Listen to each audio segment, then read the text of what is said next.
Hey everybody, welcome to another round of Canje Plays, and today we're getting back into role-player adventures, role-player adventures, as we continue on to Adventure 8, Dragons of the Sunken City. We did pretty well in 7, which was the last one of the Ghost Eaters of the Forgotten Forest, which was a lot of fun, but there was a lot to do, right? And there was a lot of lore wrapped up in that, but I didn't see a lot of it. I got the gist of the story, and it's a good thing that I didn't free the ghost. One thing that I did want to mention, and I want to give a huge shout out to Kate for pointing out in the comments that until I make another skill check, I shouldn't be doing another rest. Which I have never been using the rest tokens only because I always forget to flip it back over. So I'm gonna make sure I put it out there. So there were 2 times that I shouldn't have rested, but it's okay because I rolled ones both times. That it didn't matter. It didn't change the outcome of the game. There was no gain, no loss, no nothing. It's just what it was. So I got to make sure I watch out for that. And thank you, Kate, for pointing that out in the comments from last time. So if you play that again, you can't rest whenever you want. You can only rest between, like, you do a skill check, then you can rest again. Okay, cool. So we're gonna get into Dragons of the Sunken City and see how much fun we can have. Before we begin, I want to say thank you to my Patreons. I appreciate you so much, and thank you to my YouTube subscribers. I'm very close to 700 subs, which would be an amazing New Year's gift. But sub if you feel like it. If you don't, you don't have to. But I appreciate you at least coming to the table, sitting down, and having fun. Hey Yogi, rolled ones, typical. Also, audio's great. Oh, awesome. Thank you. I'm glad you like it. Okay, so we're going to get into the game. First, we're going to get some information and then straight down to the table, right? Straight to business. Okay, so Role Player Adventures 8.4 on Board Game Geek. Looked like it moved up again. It was like at 23.8 something, now it's 23.07, so more and more people are playing the game and reviewing it and enjoying it. It is a fun game. It is, in my opinion. Choose wisely in this RPG-style adventure. Every decision has lasting consequences. It does. Hey, Steph, what's going on? Pull up a chair. 1 to 4 players. I think the sweet spot is either 2 to 3 player, to be honest. I think 4 players would take a little bit too long and a lot of discussions that would happen. But 2 to 3, perfect. And if you play solo, you can play true solo, but true solo is considered hard mode. So if you want to play solo and not play hard mode, play two-handed, basically pick 2 characters and play that, you'll be good to go. Choose wisely. Age 10 plus, I agree. A 10-year-old can play this game and have a lot of great fun. After I beat this game, I plan to play it with my son the second time around so we can see different decisions, and I'll let him make the calls on that stuff. And the weight is about a 2.33, which is fair. It's just dice manipulation. That's what this game is about, dice manipulation. Designer Keith, Peter, and James, thank you for making such a wonderful game. A great group of artists who give you this wonderful role player art that you've seen if you've played role player, Monsters and Minions, Fiends and Familiars, all that good stuff. And published by Thunderworks Games, which is their publishing company, which is fantastic. So this is going to be fun. Okay, let's get down to the table and do some setup. All right, so here we are at the semi-centered Dragons of the Sunken City map that is there. And we'll be starting off with Adventure 8, Dragons of the Sunken City, as we get through it. Really great artwork. It looks like the Eagles versus the Dragons, which that kind of like Tolkien-like. Because they weren't dragons, right? They were, I forgot what they're called. I forgot what those things were called in the Nazgul Road. They weren't dragons, but they were dragons, right? Alright, so setup, adventure map, place it in the semi-center of the table. Exploration, place 1 XP on all locales. Which, A, there's no B, D, E, and F, which means we'll be discovering new cities. Okay, so that's the starters. Party journal, place golden XP on the party journal equal to the recorded values. Remember, we ended with 2 gold over there, which is fantastic. Place any earned titles, which you see. Place bonus play. Place the 3 favored markers. Didn't move.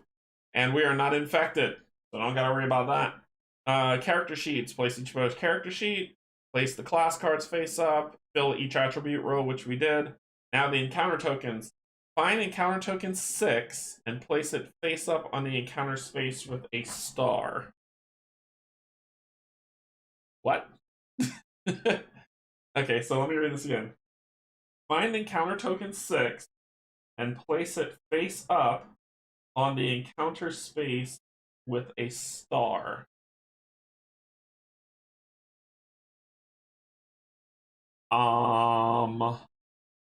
What? I mean, there's stars here to denote the grid. Anchor, anchor, anchor, anchor. I don't. Oh, it must be here with this star. It must be there.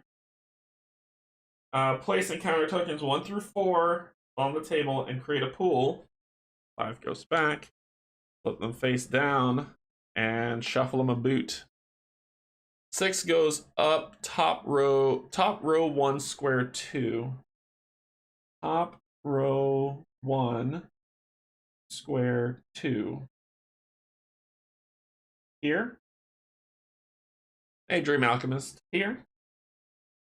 That's row 1, square 2 is that, but there's no star there, so that's weird.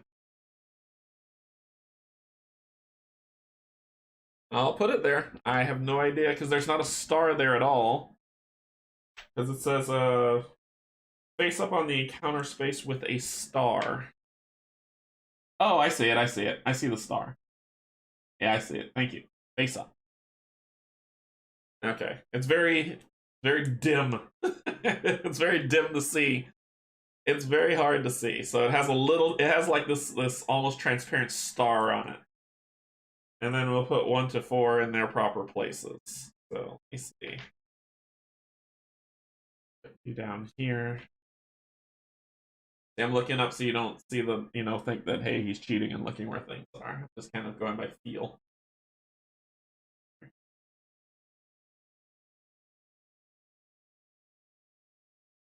There we go. All right. Fill each available space with what we got. Your adventure begins at Castle Carnival. You rescued King Taran from the Ghost Eaters. He insisted that you accompany him to Cuddy's Landing, a port city on the eastern edge of Nalos. If your king's favor is 1 or higher, begin 1. Well, it's at 7, so yeah. Taran has promised you a pardon in time, but for now he travels incognito. Keeping his face darkened by the hood of his cloak, he explains that it is currently advantageous for the enemies of Nalos to believe he is dead or lost in another world. When you arrive at the shore, you hear a strange melody reverberating across the eastern sea. It has begun, King Taran says. The Song of Dragons, an ancient spell. They plan to raise Myros, their ancestral city, from the bottom of the ocean. In Myros, there is an artifact of great power. One way or another, we must get to it before they can. Reveal title card 78.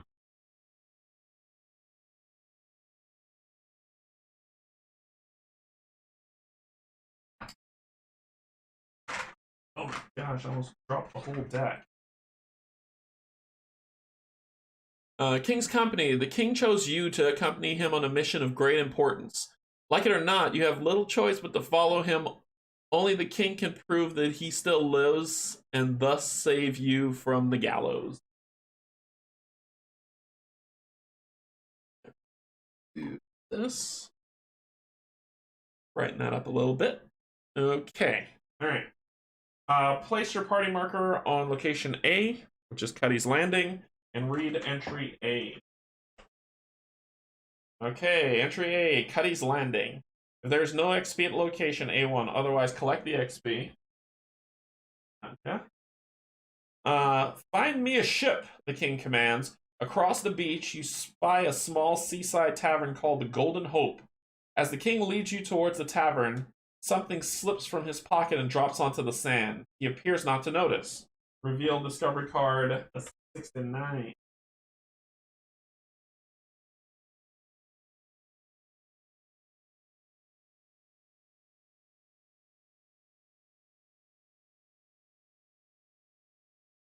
You got Taran's ring. So that's the one that tells if people are lying to you or not, or what they're aligned with, and it costs 1 fatigue to use. You used that on us last time. You slip it onto your finger. Entering the tavern, you are surprised to find that you can hear the patrons speaking even with their mouths when their mouths do not move. Eavesdropping on the voices floating in the air around you, you identify two captains seated at a separate table. One is Giselle. Her thoughts reveal that she and her crew of frogkin and elves believe their ship, the Emerald Dawn, the Asian Dawn, to be the fastest in the port. She is also secretly a member of the Eye of the Starlit Door. Damn it.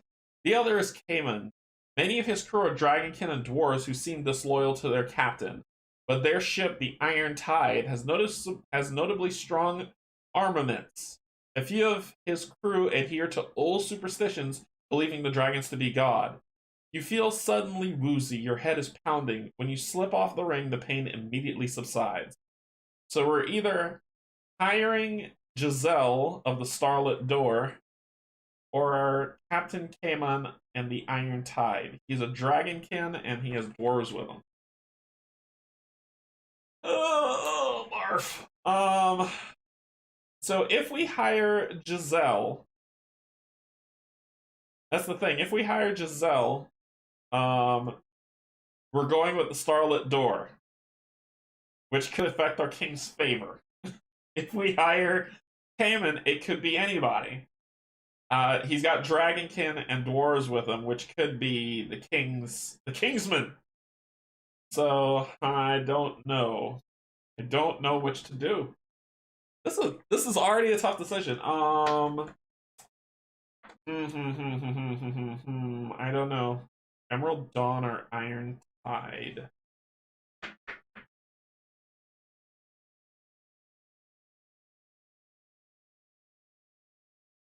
The Starlit Doors kind of ticked me off a little bit because they tried to destroy the city. But what the hell? We're going on the Emerald Dawn. I should have picked the Iron Tide because it's got a lot of armaments, but we're going on the Emerald Dawn. Captain Giselle, 8-2. When you take a seat at Giselle's table, the captain is busy writing in her leather-bound journal. Strange symbols and sketches fill the page. We seek an audience, King Terran announces from beneath his hood, with Virondor, Queen of the Dragon. Captain Giselle's crew of elves and frogkin burst into raucous laughter, and the captain closes her journal to glance up at her. Then you are very foolish, she says, or very brave. The dragons have settled high on Dagger Peak. That's on the Isle of Winter. We can take you as far as the shore. Reveal discovery card 37 and place XP on it. I really regret doing that. I should have picked a ship with the armaments, but whatever. It might be Dragul. Who knows? I'll have to hold this up here because this is all green. Hey, Nod. How's it going? Pull up a chair. So, Emerald Dawn. The Emerald Dawn. Square 2. So, this must be square. That must be 2. Square 2. So, we put on it. Yep, that's square. Yep, right. And record the keyword Emerald.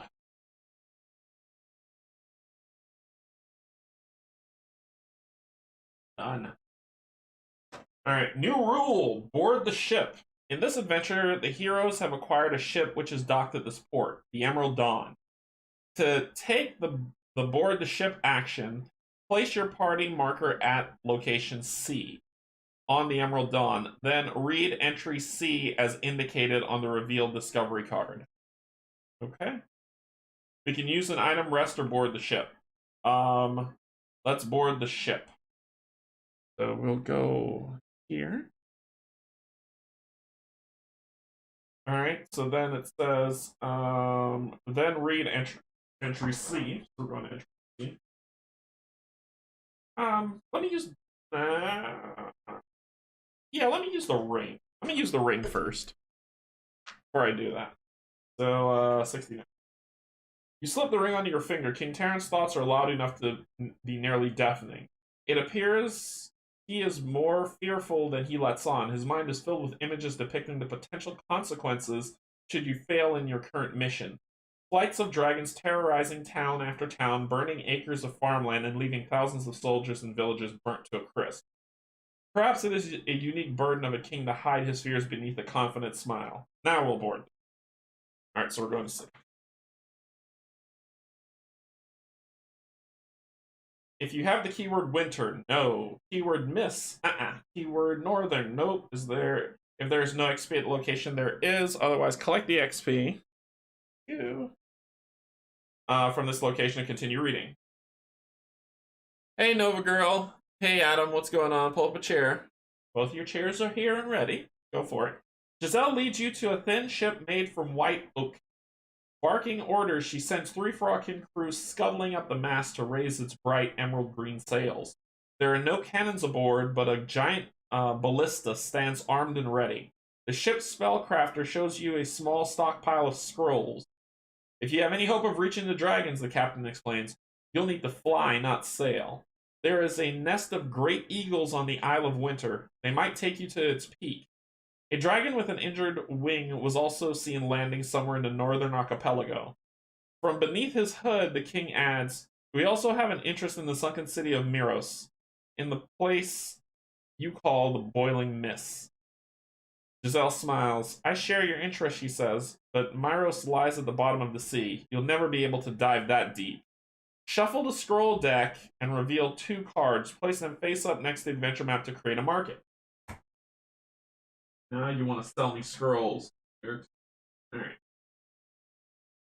Shuffle the scroll deck. Hey, Cynthia. Hey, pull up a chair.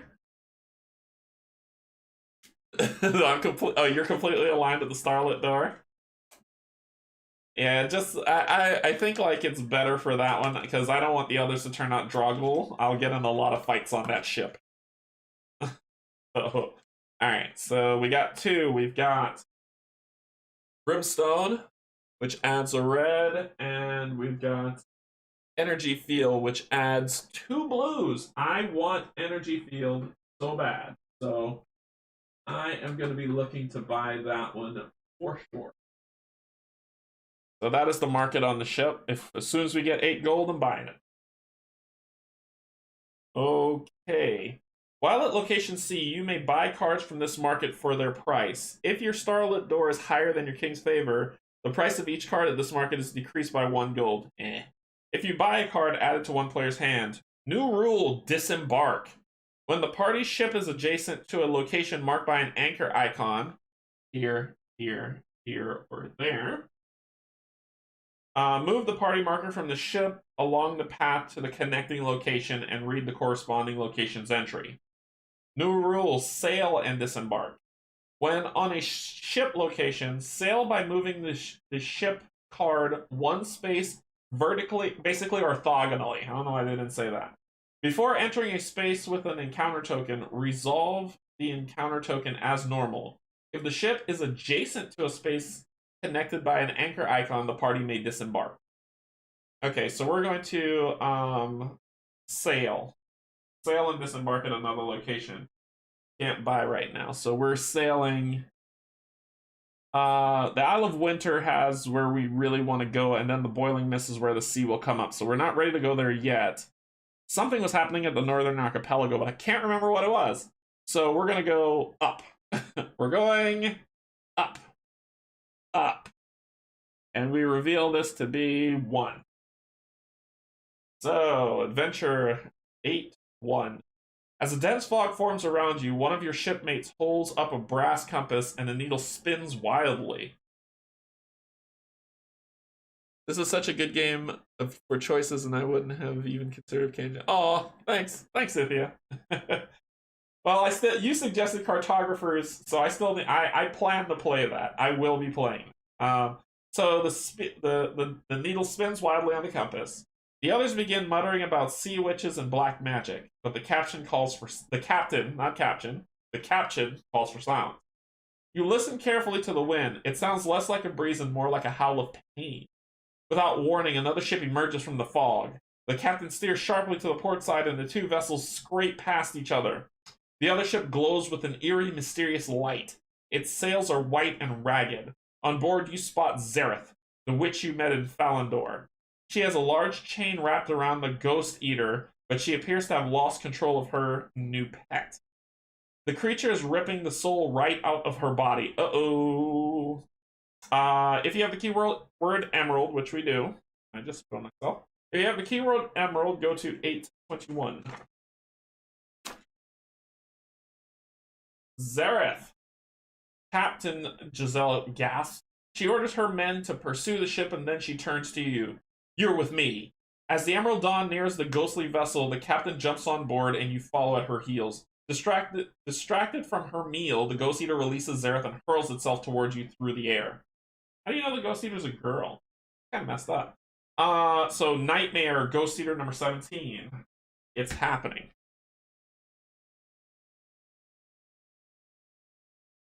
Was what a dragon? Was it a dragon? I don't get the question.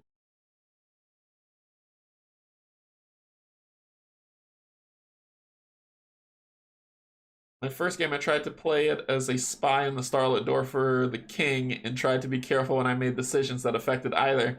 The scenario destroyed everything I've done because of one. Oh, wow. Okay. I don't know what you were saying. Was it a dragon, Canje? Can you help me out with that one? This? I'm not sure what you mean, Adam.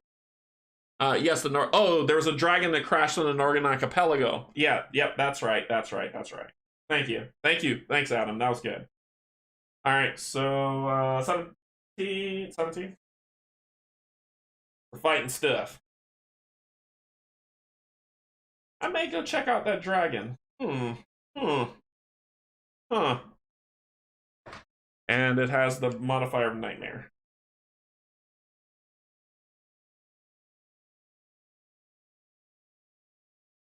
So Nightmare sucks because this guy, if you remember, he has green 1s, purple 5, a white 5, a blue. I'm only going off of colors based on the difference in variants, and I've noticed that blue has the it's like it's outlined, it's not solid. So I'm gonna say it's blue, and then there's a white and blue. The only reason why I say that for people who are just starting to watch is I am colorblind between, so I can't tell the difference between blue and purple. So I've had a lot of help from Kate and Cynthia in the past in terms of saying what the colors were, so I'm just kind of going with that. It's called to me too. Oh yeah. So I might have to do that. So Nightmare. After this stops being blurry, after rolling the dice pool, return all dice with values of 2 and 4 from the dice bag. Ick. So 2s and 4s will. So this is something that can really beat me up. Okay. So I don't have a lot of green, so I'm gonna go with 1 and 1 to get. I'm gonna get 2 green. So let me just do that right now. I'm gonna get 2 green. I'm gonna get a purple. Remember, my combat dice value is 7 now. I'm gonna spend 2 here to get a white. And 2 and 2 to get 2 blues.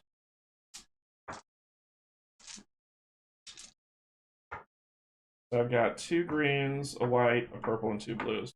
And then I'm going to rando the rest. 2, 4, 6. I got 1 more to get. Another purple. Please don't roll any 2s or 4s. Please don't roll any 2s or 4s. I roll a 4. It's gone. Okay, what do we got? Anything worthwhile? We've got a pile of crap. Sweet. So 2, 4, 6, 8. 8 health off already. Well, I'm going to use my ability. Get a rando. Roll it. That wasn't from the dice pool, that was from my ability, so I don't lose it. If I flip you, what are you, a 4? I can flip you possibly. I can make everything one number. I just need to find out what number that's going to be. So let's start mitigating. Alright. So...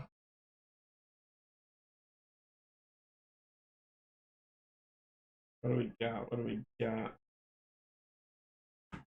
For runic spell, I could flip this one and make it a 1. So I'm going to use that. Green is hard for me to mitigate, so I'm trying to get rid of those first. I can increase a purple die to... I need to get that blue 6.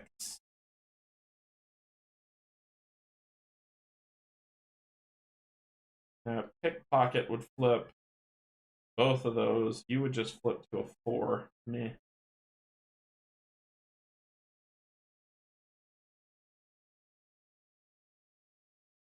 Decrease a blue or green by 2.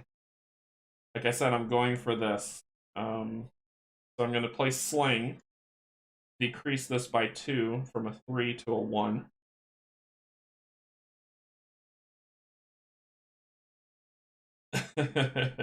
Then let's check on this side. I need to get something to a 6. And I feel like I have a card that does that. I can change 1 to a 3 or 5. I can get a random dice and change it to a 6. I can flip a blue or a blue or a white, which that would do it.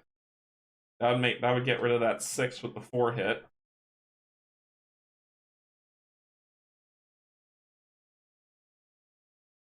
Yeah, let's do that. I'm going to spend knowledge. Flip this to that 6, cover that up so we don't take the 4 hit. So we're at 2, 4, 5 coming up, but I don't want that either. So let's see what we can do. Cover up the 5 or the purple or the white.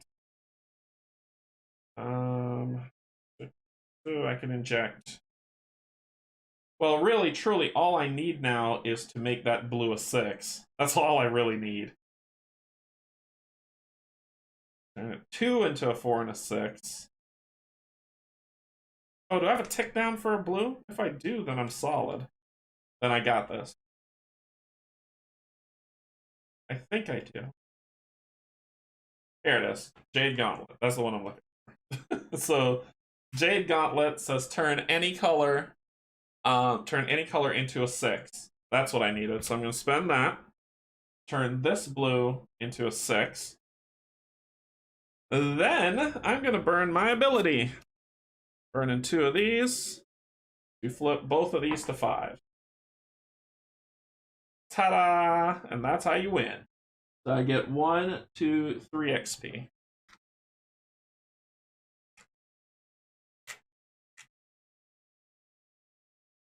And we won. So you subdue the Ghost Eater. So go to 823. You managed to beat the Ghost Eater into submission. Xerath scrambles to her feet. Thank you, she says. I've made great progress, but I think it is fair to say I have not yet fully domesticated this particular beast. Captain Giselle wraps her arms around Xerath and manages to land a quick kiss on her cheek. In thanks for saving her, Xerath hands you her staff. When you part ways, Xerath sails her ship east, but it vanishes before ever disappearing across the horizon. It should be even. Reveal rare card 41.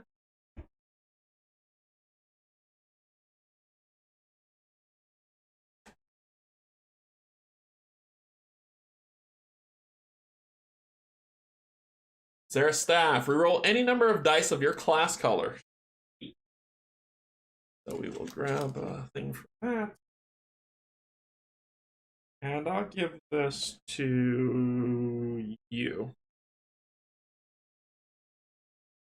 Well done. Thank you, thank you. Okay, and we get title card 72.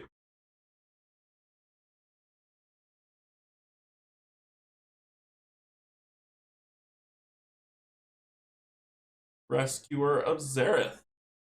You rescued the witch Xerath from her own pet ghost eater. If you had not been in the right place at the right time, it is unlikely she would have survived. Okay. Alrighty. So then we will rest or we're going to rest. I'm going to spend 2 XP this time.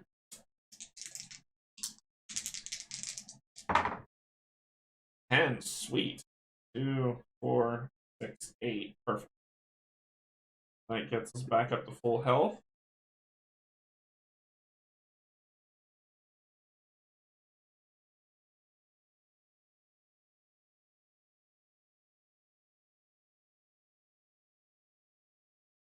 3, 3, 4,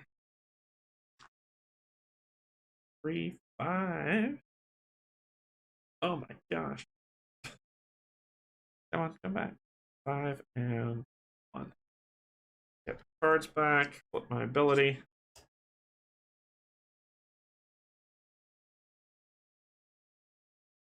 Cool. Alright. So we rested, and now we will set sail at another adventure.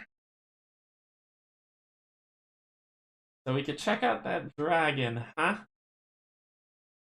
Oh man, I like XP. XP's nice.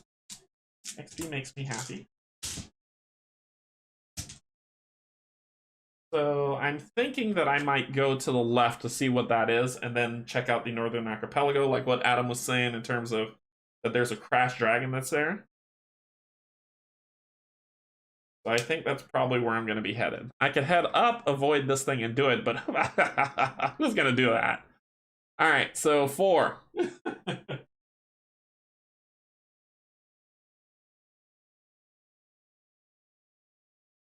4. Your ship is stopped by Kingsguard vessel. Damn it! Your ship is stopped by a Kingsguard vessel that has been patrolling the area. A member of your ship's crew leads you below deck. He pulls up 2 wooden floorboards to reveal a hidden crawl space and gestures for you to get in. It looks like a tight fit. Above you, you hear the captain speaking with a member of the Kingsguard on deck. It is a familiar voice.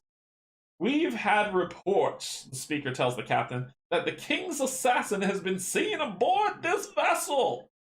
If you have the title King's Company, I don't think I have that. Oh yeah, I do. King's Company. If you have the title King's Company, let's see. Read A29.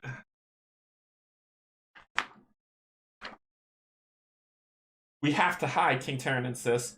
You're wanted for my murder, and I can't afford to tell them the truth. The King's Guard has been infiltrated. There are spies and assassins among them. They cannot, under any circumstances, know that I am here. With that, King Terran enters the hidden crawl space and waits for you to join him. We are going to hide with the king because it's either hide with the king, fight the King's Guard, or prove your innocence by revealing the king. Be like, ha, here he is! We're going to hide with the king. A63. There's a lot to do in this, and all is 63.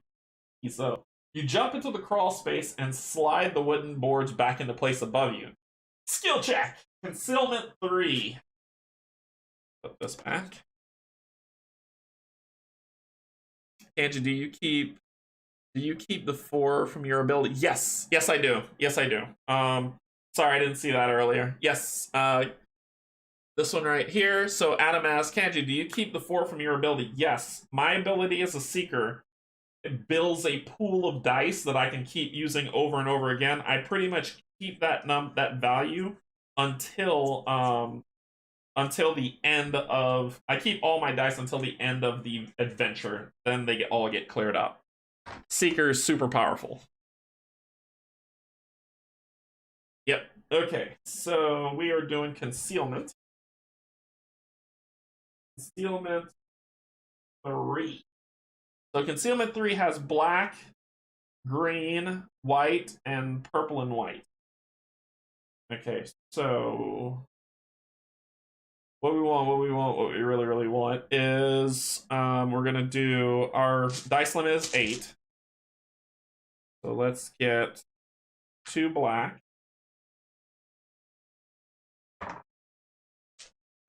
We'll get a green, 3 green.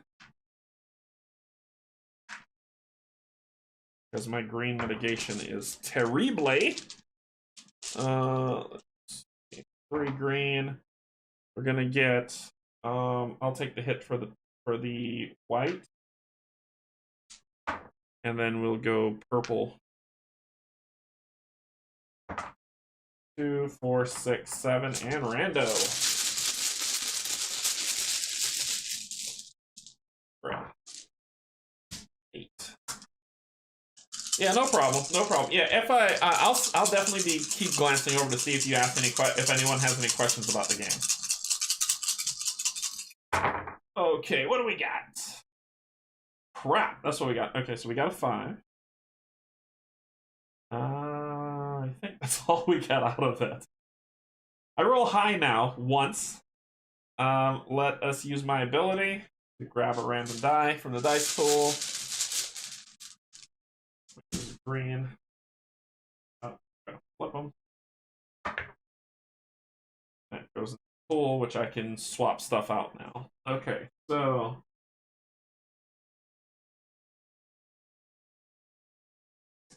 decrease a blue or green die by 1 or 2. Well, I can place Sling to start. Decrease the 6 to a 5. Runic Necklace will flip this 6 to a 1 for green. Alright. Now we just need to figure out black 4 and 3. If I could do that, we're good. So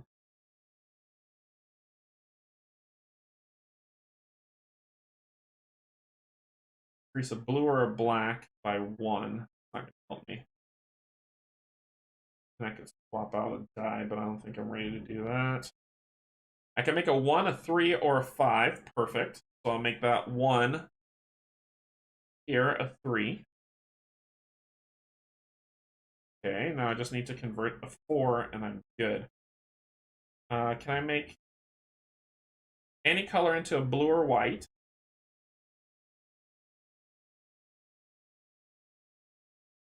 Any color into a black?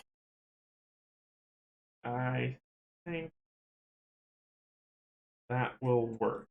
Okay, so I'll play Clumsy, which converts. Hey, Brian, how's it going? That's fine. Pull up a chair if you feel like it. Chair's all's ready. Change any color into a black or a red. So I'll change this red into a black. Black 4. Then I will use my ability 1, 2 to turn everything to a 2. Got 2 here. Hey, Bob, thanks so much for subscribing. Welcome. Welcome. Thank you so much. All right, so that's 2. Okay, so the ship passes inspection.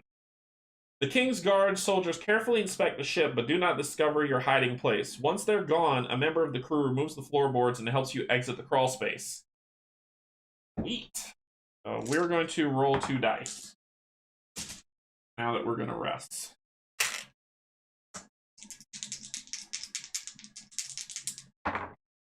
Sweet.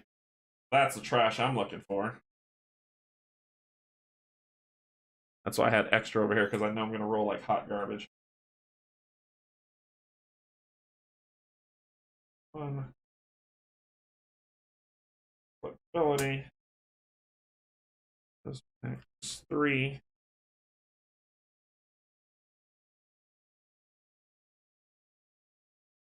2 and 1. And flip your ability back over. Alright, so we're at 3 health. You have a little bit more because you're at a 5, so let me grab a 5 chip for you. Okay.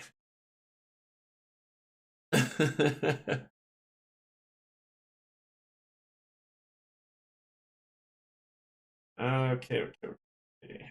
Alright. Throw that back. Never look at this again.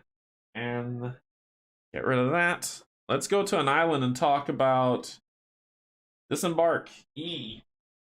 Let's see what's going on about a dragon, about a thing. Eastern Archipelago. If you have the keyword poultice. Nope. If there's not an XP, but there is one here, so I'll take that. Give it 4. You take a rowboat to the main island. Beyond the beach, you discover untamed wilderness. A trail of blue blood winds through the woods. It leads to a small clearing where you find a young dragon riddled with arrows. Though faint, you can still hear the other dragons singing from the Isle of Winter. The injured dragon attempts to join the chorus, but his voice cracks and he spits blood as he coughs into the grass. King Terra begins to interrogate the dragon about Virondor's plans, but the dragon seems not to hear him. His eyes are glassy and delirious. The wet sand here is crawling with plump, juicy bloodworms. Reveal discovery 9D 9090.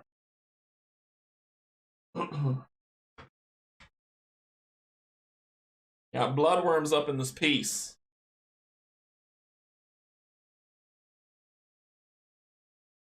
Okay. So it costs 1 fatigue to use them. We will record the keyword northern.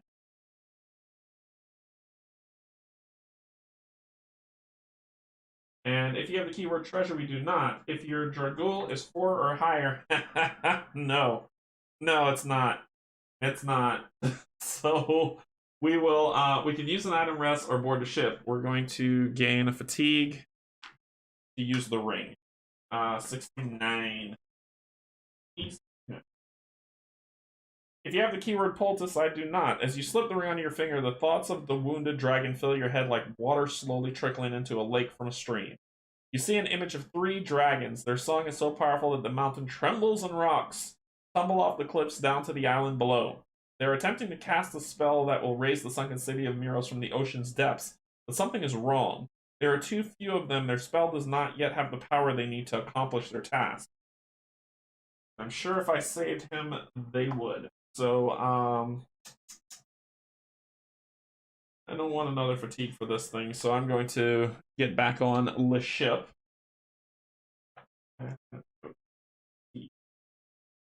Get it? Go to C. Okay, if you have the keyword winter, note. Keyword miss, note. If you have the keyword northern, yes, C5. The captain welcomes you back aboard, but she appears concerned. No trouble with the dragon, she says suspiciously. Even an injured dragon can be a dangerous foe. How did you make it back alive? Erase the keyword northern. Ah. Fuck.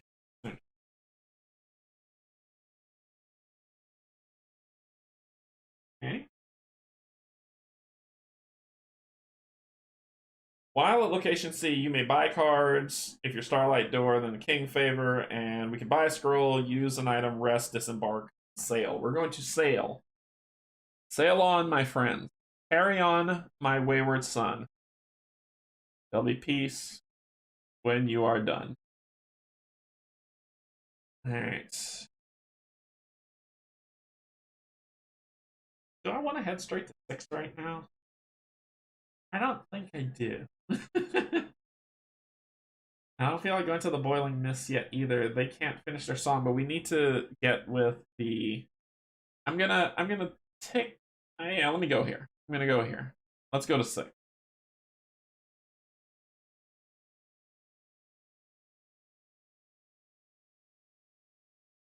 So...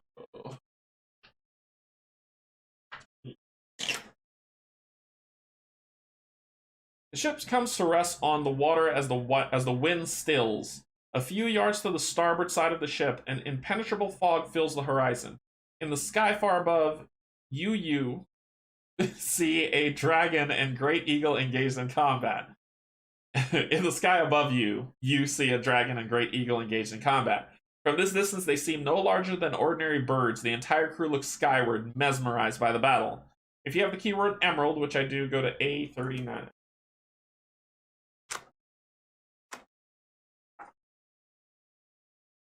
With the crew and King Terran distracted, you take the opportunity to explore the ship below deck. You find Captain Giselle in her quarters casting a spell from a scroll. Her first mate, a frogkin by the name of Julius, I like this, stands at her side. Julius presses his webbed fingers to his lips as you enter, warning you not to interfere with the ritual. Taking a closer look at the scroll, you notice a sketch of a large squid-like creature wrapping its tentacles around a large vessel. The parchment bears a broken seal of red wax depicting the symbol of the eye of the starlit door. Dang gum, blast it. Let me let her finish a stupid spell. Let Giselle continue. You allow the captain to finish her spell. Finally, Giselle opens her eyes and she smiles at you. She's here, at long last. Quickly grab whatever weapons you can. What did you do? The Starlit Door people are are starting to kill me. What pruned? Oh, it will demonetize you. I spoke the words. I can erase them out if anything. All right, so let's see. With that, the captain races above deck. Not a second later, the ship lurches violently, and you hear its planks straining beneath you. As you join your captain, you come face to face with an enormous kraken. Its tentacles wrapped around the ship. It has also grabbed a few crewmen and smashed them against the hull. The ship creaks against the weight of the creature. It seems as though the bow might break at any... Well, if the bow breaks, you know, the cradle will fall. Might break at any moment. Her body has extraordinary magical properties, Captain Janelle, but we'll have to kill her first. So we fight the Kraken. Liam Neeson has spoken.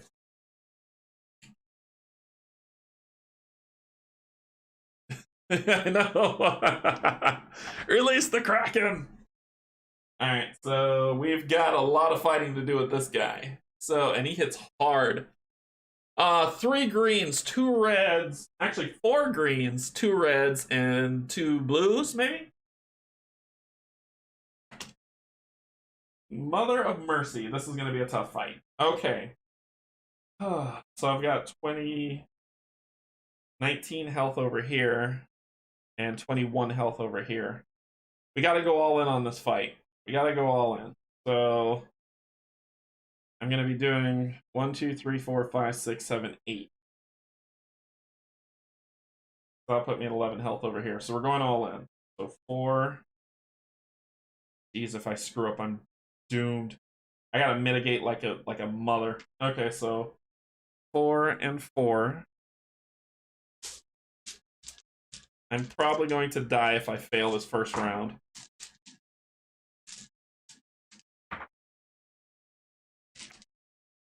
Actually, I'm not going to do 4. I'm going to do 3. Okay. Then 2 reds.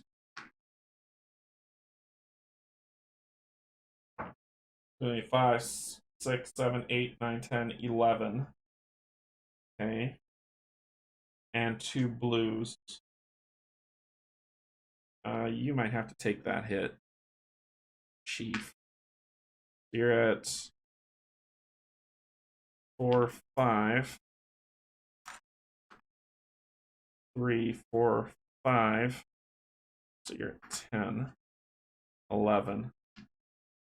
And you're at 3, 4, 5, which puts you at 10, 11. So you're all equaled out there. I did the blues, right? Yeah, I did some blues. Why didn't I grab them? I did a blue. I'll do another. Add 3, so I put 2 there. And at 4, so I put 2 there to get another blue. So that's 2, 4, 6, 7. That's all I got. 2, 4, 6, 7. All right. 2, 4, 6, 7. Here. Oh boy!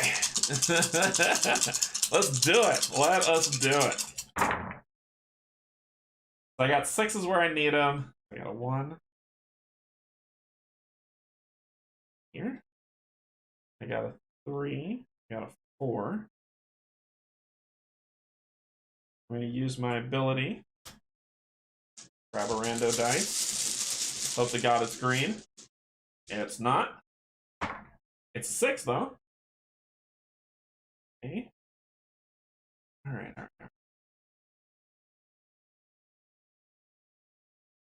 This could get me to the 5, but I need to cover the 2. Oh, this is bad. This is bad. This is bad. This is bad. I can use her ability. Make everything a 2. Let me see if I can flip this 1 first.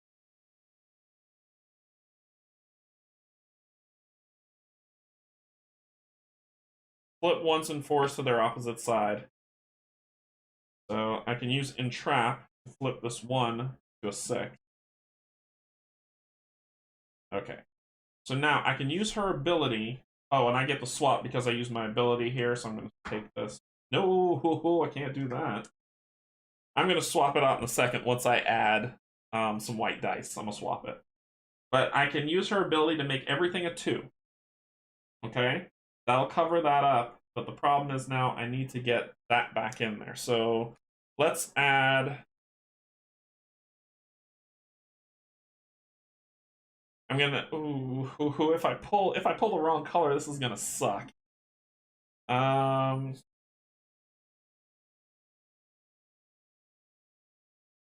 I can make this happen. Just let me think. Okay, we're gonna add 2 white dice. We're gonna add 2 white dice with revive. Well, I could the gauntlet I could use to make it a 6. The problem is I need more dice. So like my plan is to use the gauntlet to make that blue a 6, but I need more dice. So let's do that first of all. Let me show you my plan. It can work out either way. So I'm going to use the gauntlet, the Jade Gauntlet, to make this a 6. Cover that up. So we're good, right? I'm going to use my ability to make everything a 2, which will cover these 2 up. But I'm not done. I'm then going to use revive to get 2 white dice and roll them. If I roll a 5, it works. If not, I trade out the 4 and boost it to a 5. Okay, what are you? You go to a 2, you go to a 5. Okay, so then I will... Got another choice here. I got another choice. Tell me you got something to flip white. I think she does. We're gonna see. Ah, here it is. Vampire Skull to flip white. So I'm gonna use a bonus play.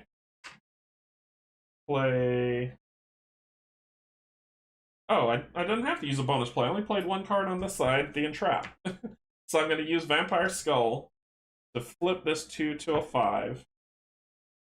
And then I'm gonna use... Boom, there it is. Then I'm gonna use Courageous as a bonus play to change any color. To a green or a purple. So green. Covered. Done. We win! Alright, so I got 1, 2, 3, 4, 5 XP and 1 coin. 1, 2, 3, 4, 5 XP and 1 coin. We win! You slay the creature and harvest its organs. Then can I slap her for being like, why did you summon that, you jerk? You managed to land the final critical blow against the Kraken and the creature slumps back into the water, floating on the surface. Captain Giselle quickly directs her crew to carve up its remains. The starlit door owes you a great debt, she tells you. As the carcass is slowly hauled in piece by piece, she offers you a slice of its flesh.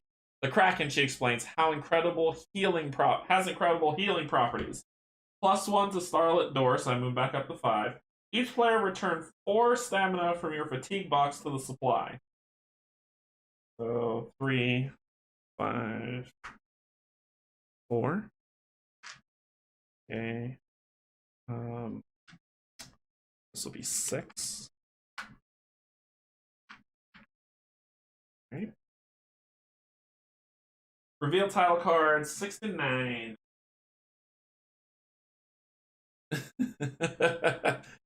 Pro dice manipulation at all opposite faces of a d6 add up. All opposite faces of a d6 add up to 7. Is that true? 3, 4, 5, 2. Oh my.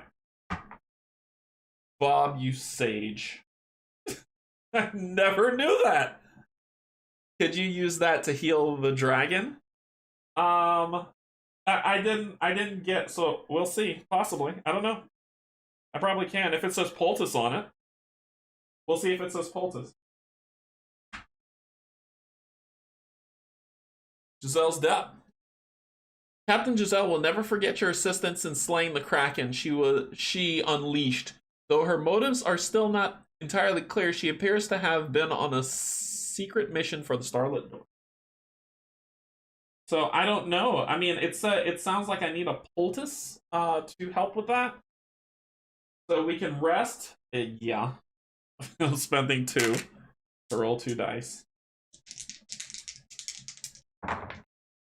That's pretty good. 10, 5, and 4, 9. That's perfect. That heals us back to full. That is very welcome. Okay. 4, 3, 4, 4, 4, and 4. That flips to this.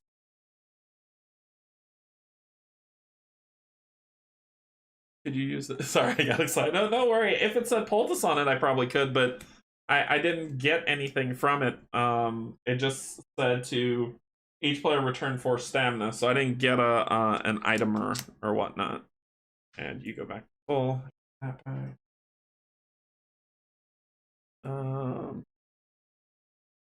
So you get 3, 4.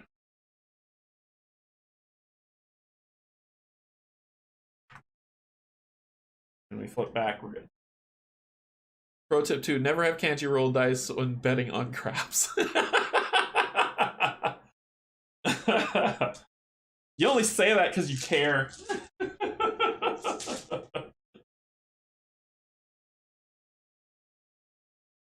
One day y'all are gonna be like, man, we need somebody who rolls really low. And you know what I'm gonna say at that point? No, I'm not gonna do it.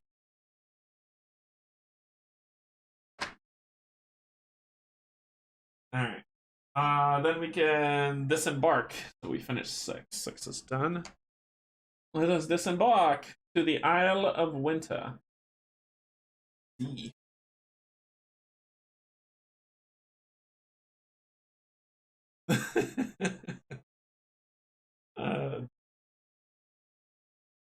Okay, Isle of Winter. If you have the keyword Bloodbath, nope. If you have the keyword Dragon Rider, nope. If you have the keyword Eagle, not an XP there. No, there is an XP grab it. Okay.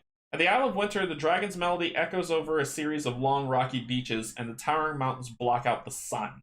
We will block out the sun. There is no dock, so you and the king take a rowboat to shore. Climbing up the ridge, you discover a convocation of great eagles settled into nests made from large pieces of wood. One has fished a shark out of the water and bloodies its beak as it consumes the carcass. King Terran eyes the eagle cautiously. The eagles can take us to the mountain where the dragons have assembled, he says, but they are wild and not trained for riders. I am uncertain of the best approach. How do you think we should proceed? In an empty nest nearby, you notice a bit of string laced in among the tree trunks with a shiny metal hook. Reveal. Discover card 99.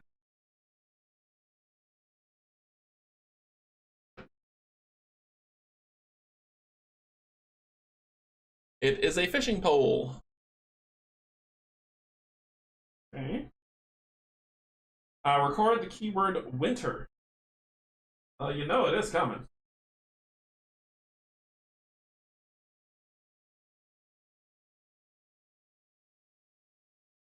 Okay, we can use an item.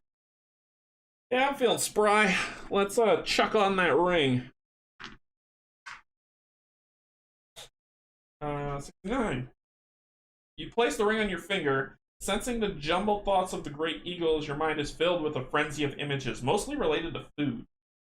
You experience their memories as if they were your own, hunting smaller prey along the beaches. You pluck crabs and tiny bloodworms out of the sand. Ooh. Then you soar high through the air and dive down at the incredible speeds, ripping a shark out of the water and killing it instantly.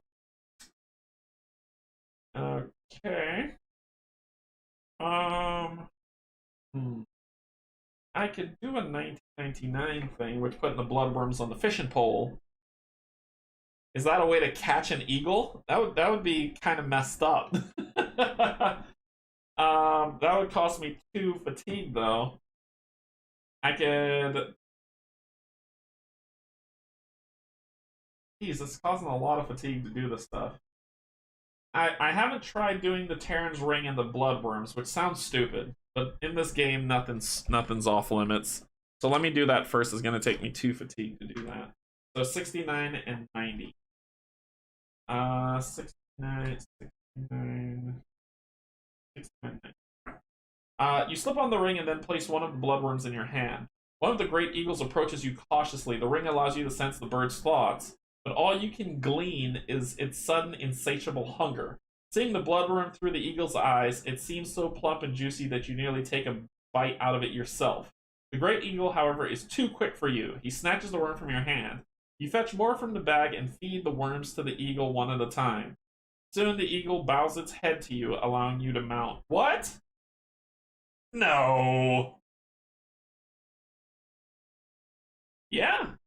Okay. You've done it, the king exclaimed happily. Quickly, we must ride to Dagger Peak. What? Okay. Reveal Discovery Card 18 and place an XP on it. Who figured that would work?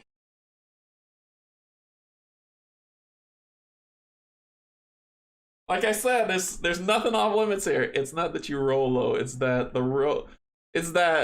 roll the exact opposite of what you reply, high or low. Therefore, you would not be first. You know what? If I say I'm gonna roll, I need to roll high, I roll low, and if I say I need to roll, I roll high. So should I? When I need to roll low, I say I need to roll high. This one's another green. So I'll hold it up here. Dagger Peak. Weird things in 4. The weird things in 4. So we're here.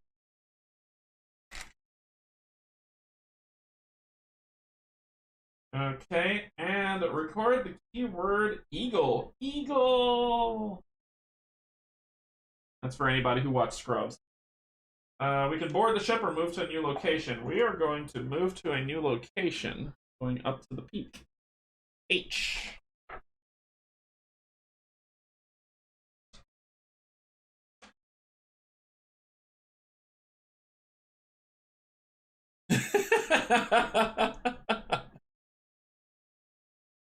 So H. Yeah, no, it is unique. You're right. You never know what you're gonna get. Just throwing crap together and see what happens. So H. If you have either the keywords Bloodbath or Dragon Rider, H2. I just got Eagle. I didn't have Dragon Rider. If there is no XP at the location, otherwise, figure that would have given me Dragon Rider at least. The great eagles land on a plateau near the peak of the tallest mountain on the island. Here you find 3 singing dragons nestled into the rock. The mountain quakes beneath you at the sound of their booming voices. King Terran removes his hood and approaches the ensemble, speaking to them in their own tongue. The largest of the 3 dragons breaks from the song to greet him. This, you remember, is Virondor, Queen of the Dragons. Ring Bearer. Ring Bearer? I don't think that's a good... She says as she turns to you, welcome. So she's like the elf queen, Galadriel. I know what you brought here. To your surprise, you pull Terran's ring from your pocket and hold it in your hand. Arm outstretches as offering it to her. Exactly like that scene. The king stares at you with alarm. There are not enough of us to complete the song, Virondor explains. Our voices are weak and the spell will fail. With this ring, I can join the minds of all dragons. Together, we will raise the sunken city of Miros from the depths. War is not our purpose. We seek only to return to our home. She's deceiving you, King Terran runs. Give me that ring. Damn it. So we either give her the ring or give the king the ring. So this is where like thematic story skews. If I give it to the king, he will be a jerk. Possibly. But my king's favor will fall by 1 if I don't give it to him and I have to fight him. I could kill the guy. If I don't give it to the dragon, then I have to fight the dragon, which can raise the king's favor. Probably lower the Dragul favor, which I'm okay with. The king needs to clear my name. I don't know what to do. I think the writer grew up watching MacGyver with a paperclip and duct tape. You create an arrow and a harpoon.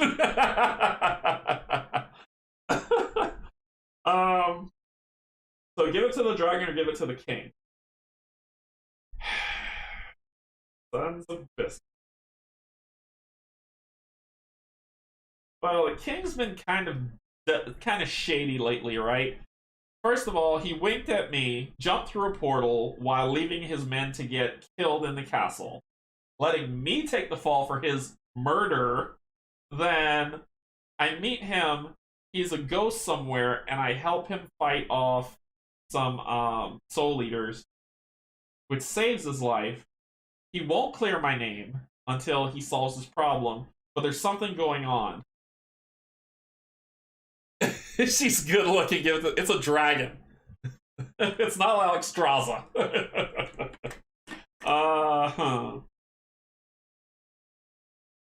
I think I'm gonna give it to the king. I'm gonna give it to the king. Give it to King Terran. H4. This is so stupid. I shouldn't be doing this. I shouldn't be doing this. Should not be doing. Here we go. You refuse Virondor's request, handing the ring back to King Terran. The Dragon King grows impatient. Standing upright on her hind legs, she flaps her wings, creating such a fearsome wind that you are nearly blown off the mountain. Then she stretches her neck forward and snaps her jaws. King Terran draws his sword, readying himself for battle. Return card 69 to the Discovery deck. Okay. I'm going to regret doing this. I know it. If your Dragul is higher than your King's favor, increase your King's favor by 1 and decrease your Dragul by 1. Repeat this process until your King's favor is higher. Otherwise, King's favor gets a 2 bump, 1, 2, and the Dragul gets a -1 bump. I am okay with that. I'm okay with that. Special combat. During this combat, players will have limited access to the cards in their hands. Damn it. Each player, shuffle your hand underneath the table, then place it face down in front of you in the hand space of your character sheet to create a deck. Why would you do this now? What? All dragons are good looking. Or take your to Mordor and throw the ring. Cast the ring into the fire! Isildur! Let's see.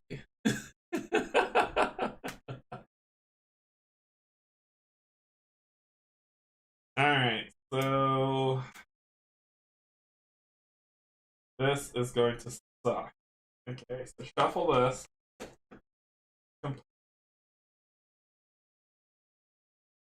Okay. 1, 2, 3, 4, 5. I want to keep shuffling. Just in case. Just in case. I don't know what I have. I haven't looked at anything. So this is just kind of my free non-look mulligan.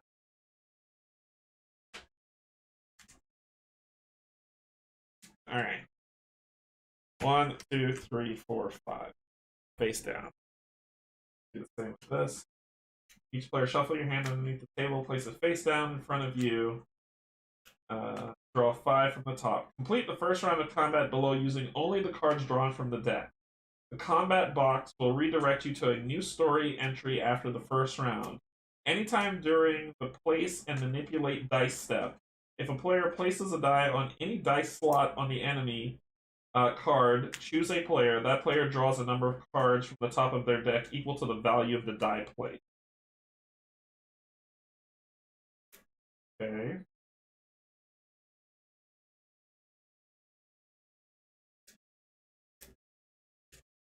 Okay.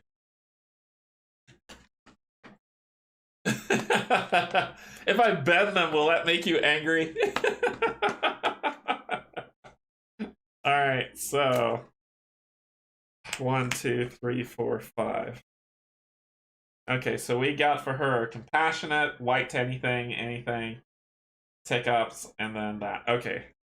I'm scared of the throwaway cards. Pickpocket, Kalinor's Horn, Entrap, Sense Evil, and Gray Matter.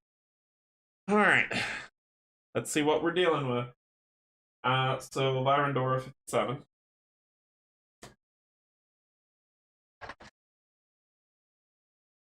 Mother of Dragons. Okay. So Virondor hits hard, and it's a red-white fight, basically. Could be any die, doesn't matter, but it's a red and white fight. Okay.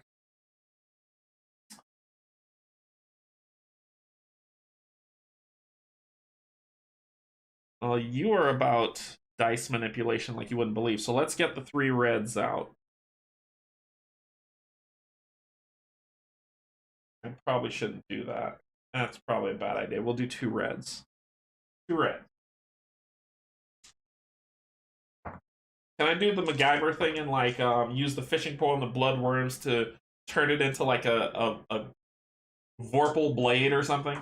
That would be helpful. I'll do, so that's 3, 4, 5. 5. 4, 5 as well. I'll do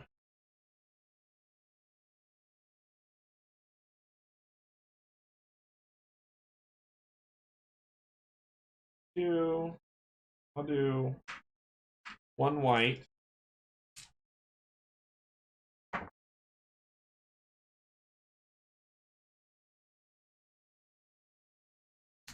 Land it.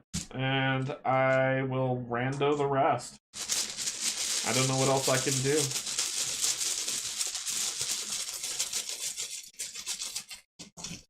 The hard hitters are the whites. So 1, 2, 3, 4. 2, 4, 6, 7.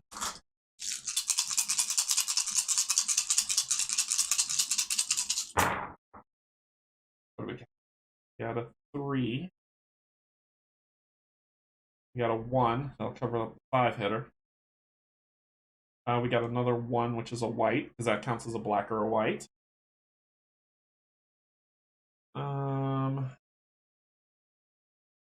I'm going to use my ability.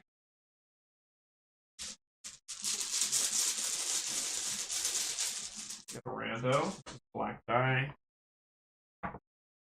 Goes in the stash. I'm going to switch that black 5 for the white 4.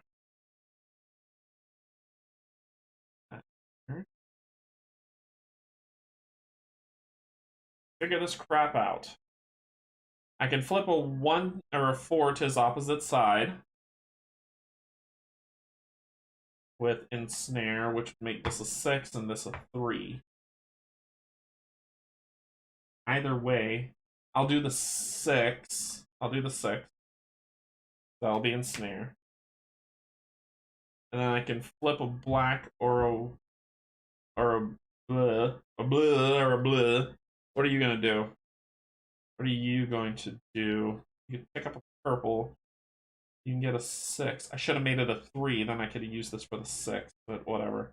I can make... Oh, I need a red! I need 1 more stinking red! Oh, wait. I stopped doing stuff, didn't I? I stopped doing stuff. I'm supposed to be drawing cards. So let's... I screwed that up. So I played ensnare to place... to flip the 1 to a 6, so I draw 6. If a player places a die on the dice slot on the enemy, choose a player. That player draws a number of cards from the top of their deck equal to that value. 1, 2, 3, 4, 5, 6. So I got the 6. So that was this one. I got my extra die. I rolled it and I switched it out for the 4. 1, 2, 3, 4. That was the 6 and the 4. I placed the 3. 1, 2, 3. And then I placed the 1 and the 1. The 1 and the 1. Done. Okay. So. Cool. 2 things that I don't want to use. Add a die of your class color to the dice pool. I could tick down the spike club. And then I could add the badger. So I can make this a 3. Increase or decrease the die of your color class by 1 or 2. Tick up or down a white die with the quarterstaff. I could do that.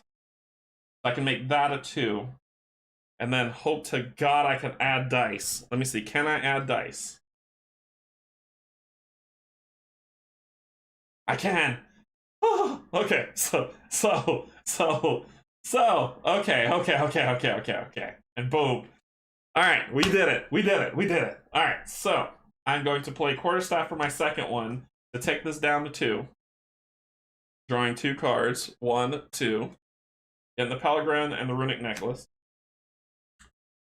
Then I will put this over here so I don't screw stuff up. Alright. I will add a dice of my choosing. Let me make sure I read that properly. Reading it properly. So back of the book. So reroll any die. So it doesn't, let's see. Does it say a random die, or is it any die color I want? Alright, I need to ask the chat this one. For Grim Taker, can I add any color die I want, right? Any die is what it says. Not random die, any die. Because that's what it says here. Any die.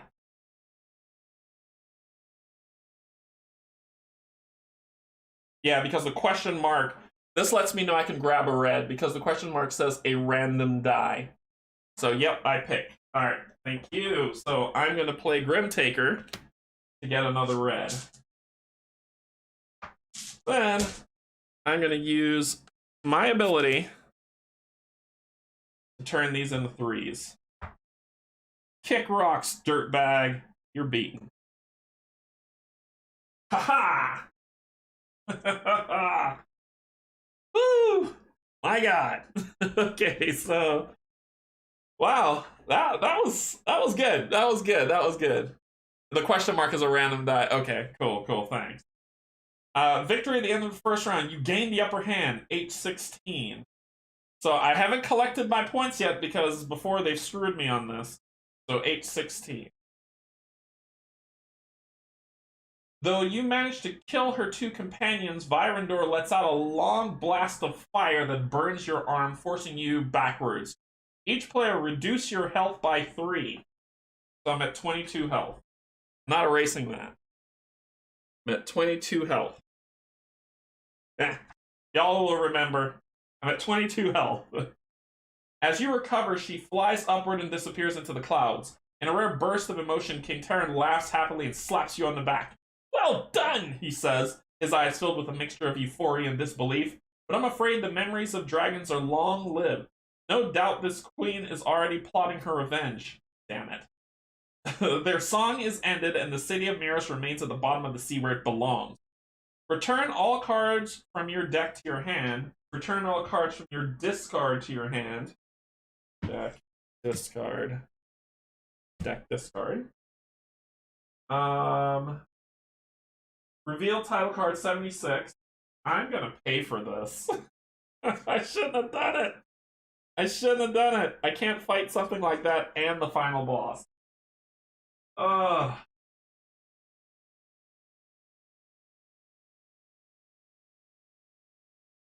Virondor's Revenge. When you attacked Virondor, several of her dragons died in the assault.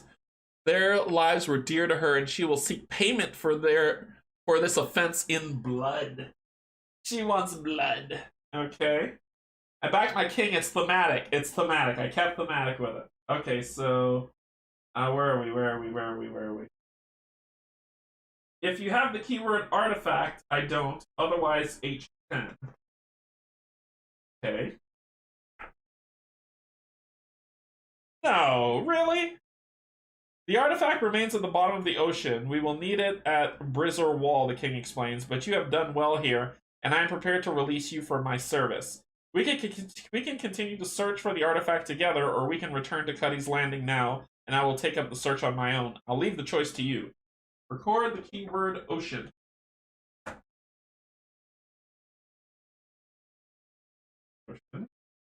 If your entire party is exhausted, mark the death track, read the corresponding, we can rest or move to another location. It says, your quest is complete! From now on, when the choicing indicator gives you the opportunity to board the ship, disembark, or move to another location, you may instead turn to end. Otherwise, if you travel to location G,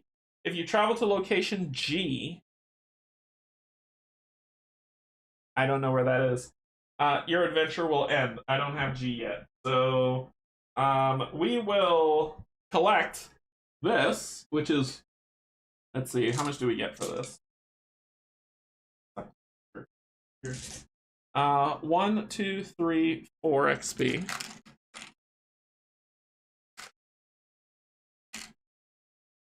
I backed the dragons and fought the king. Yeah, it's thematic but stupid. 3. 3, that puts 6. I buy brimstone, but I want energy field. Wow, I took her down in 1 round. That's pretty darn cool. What would have happened if I didn't? I'm sure everyone else has seen what happens next, which is crazy. You backed the dragons and fought the king, and that messed you up? Oh boy. Okay. So I'm going to rest, spending 2 XP.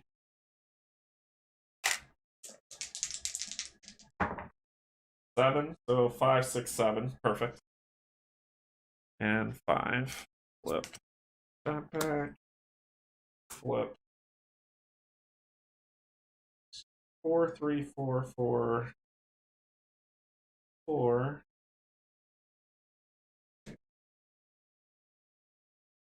And R. 3, 3, 4, 3, 5. 3. Okay. Cool. Oh boy. Okay. So,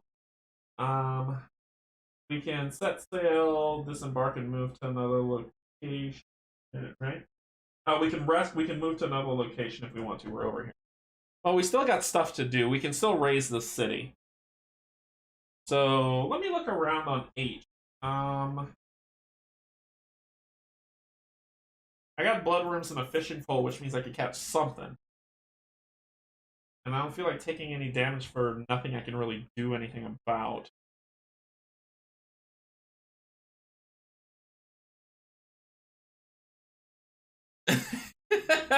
Hey, Brian. There's nothing I can really do here. I want that dragon, so I'm gonna go to D. I'm gonna go back to the ship. Well, I'm gonna go to D and see what's changed. So bloodbath, no dragon rider, no eagle. Yes, D2. You arrive safely on the rocky shore of the Isle of Winter. The great eagles here appear friendly and are willing to take you to Dagger Peak if you wish. All right, we're going to board the ship. We're going to see. Don't take that away from me, jerk. So C. If you have the keyword winter, I do. It's 2. When you return to the Emerald Dawn, the captain is eager to speak with you. I've always been curious about the great eagle, she admits. We treat them as mere beasts of burden, but I've always believed them to be far more intelligent than we give them credit for. They've protected these islands from the dragons for many long years. Erase the keyword winter.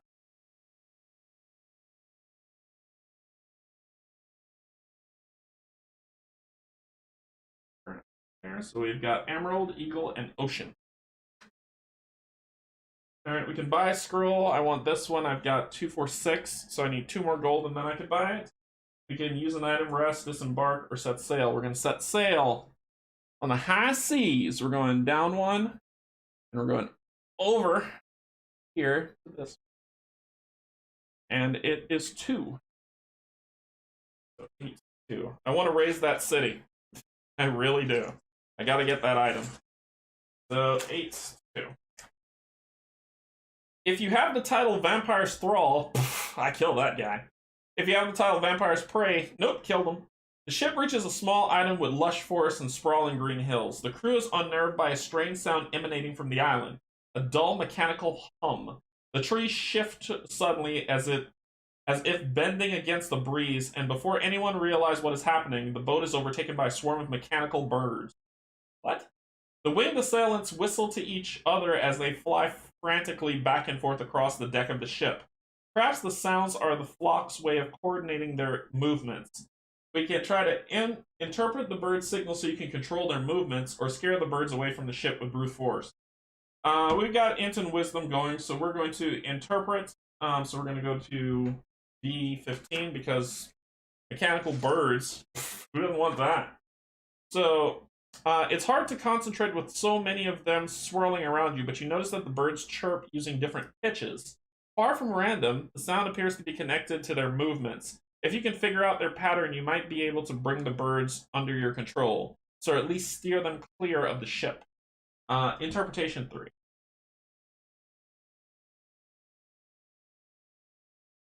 Interpretation 3. So whites, blues, and yeah, whites, blues, whites, purple.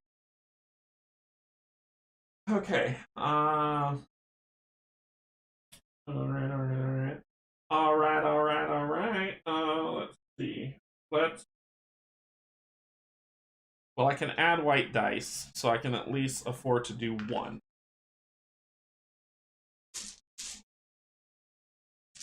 So we need the blues. So I'm gonna do. That's why we call it the blues. I'm gonna do 3 and 3.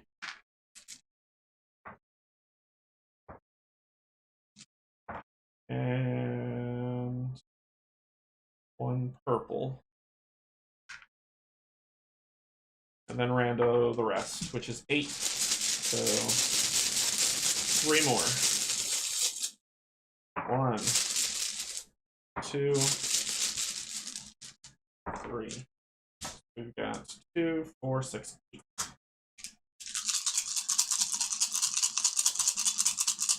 By backing the dragon, my Nalos faction went from 8 down to 3. I won't mention what the other 2 factions did. Being a dragon and wanted to raise the island is why I backed the queen. We're at 9. So what do we got? We got 5. We got a 3.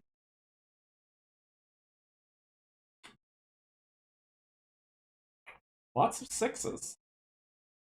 I forgot to say I need to roll and then say what I needed.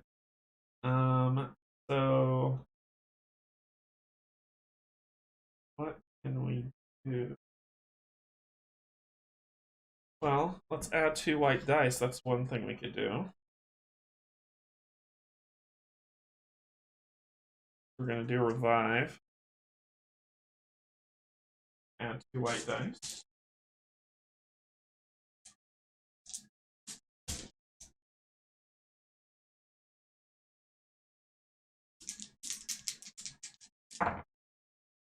Okay, 5.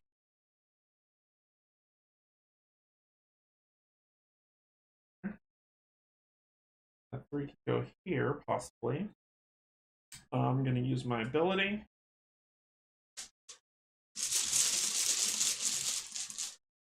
I got a blue.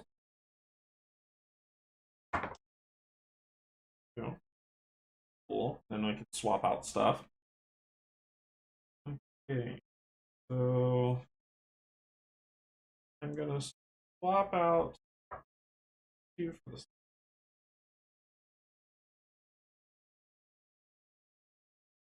I thought I had something to make it 2 a 4 or something. Something to make it 4.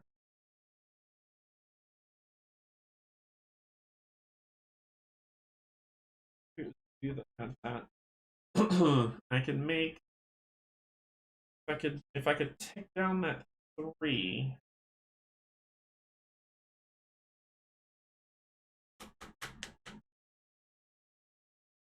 Or if I could find a way to make any die a white, that would make my life. Yep, and I do. Steadfast. Make any die a red or a white. Then I will split this 3 here. Then I will use my ability. Turn everything to a 4. 4. 4. 4. 4. Then we got it. 4 and 4. You did it. Okay, so where are we? The meaning of the sounds becomes clear. You study the birds carefully, gradually matching the sounds they make to their movements. You discover a fairly simple pattern. Different pitches trigger different movements in the flock. Putting your knowledge to the test, you start to whistle, telling the birds to break their pattern and fly away from the ship. The swirling clouds of mechanical birds then suddenly flies back to the island and disappears into the trees. To the trees! Okay, cool. And we did it. So cool. Alright, so I get this back. That isn't there. And I'm going to spend 1 XP this time to recover. 3.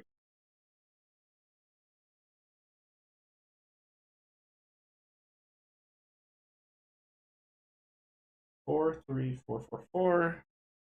3, 3, 4.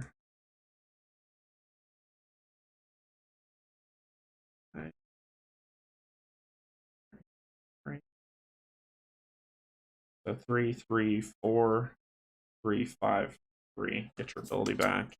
Get your card back. Get your ability back. So only 2 health down, so I'm at 20 health. Okay. Cool. So that is Adventure 2. I can set sail or disembark, so that's done. It doesn't say I could buy anything. I could just rest or keep on moving. Don't stop, no. Then I'll move down here. And then I'll move down into this one for 3.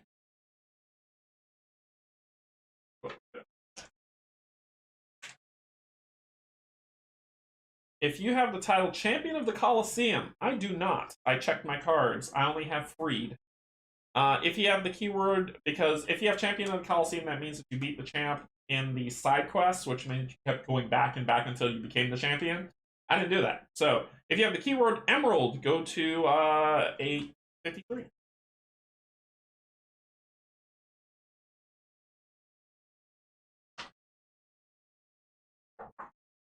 Pirates! The captain shouts and the crew scrambles to their post. You peer over the starboard side. There is a ship with black sails approaching at high speed. Captain Giselle turns to you. We're outgunned, she explains, but no ship can match the Emerald Dawn for speed. We can try to outpace them, or we can wait for them to board and fight them man to man. It's riskier, but if we turn the tables, we can take their ship. By law, we would have scavengers' rights to any stolen goods. But yes. Wait and fight the pirates once they board. Come to me. Come to me. Let's do it. We're gonna wait and fight the pirates. 8, 9. She said loot. That's what she said. Loot. So I'm about that. Alright, so loot. The other vessel overtakes you and the pirates begin jumping aboard the ship. Fight unruly bandits.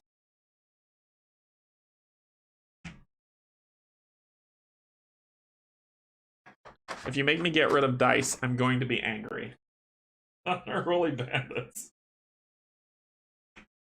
Yep, that's what you're gonna do. So these are our bandits. They're unruly. So white, red, any color, and blue, I believe. I'm just believing that blue has the thing on it. What do you call that?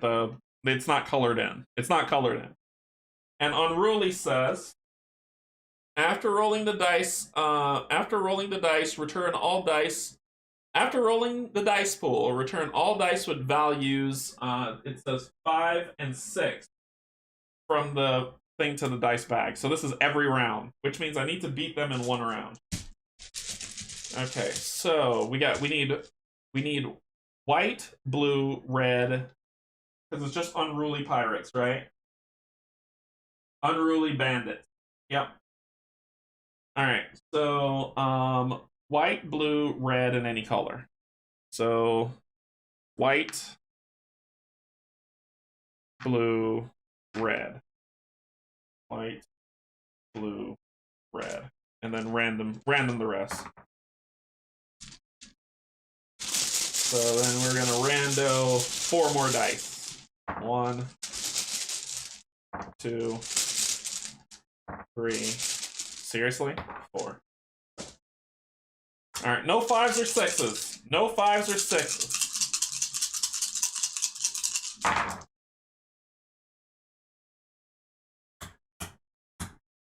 Are you kidding me? Okay. So we're going to use my ability to get some dice back because what the hell?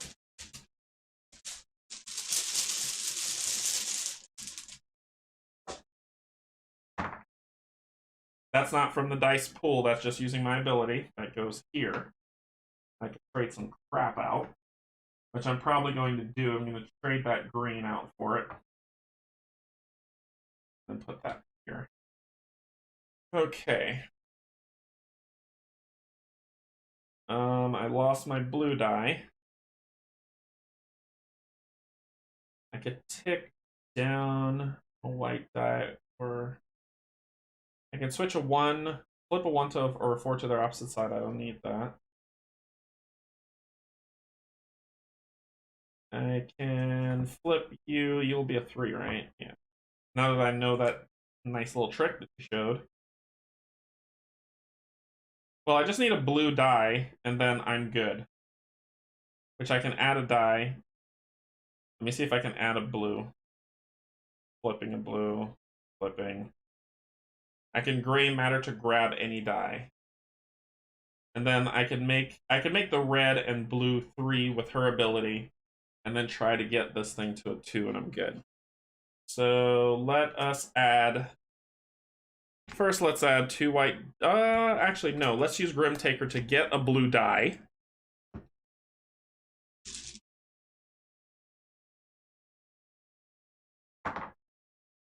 Okay, not a big deal. Okay.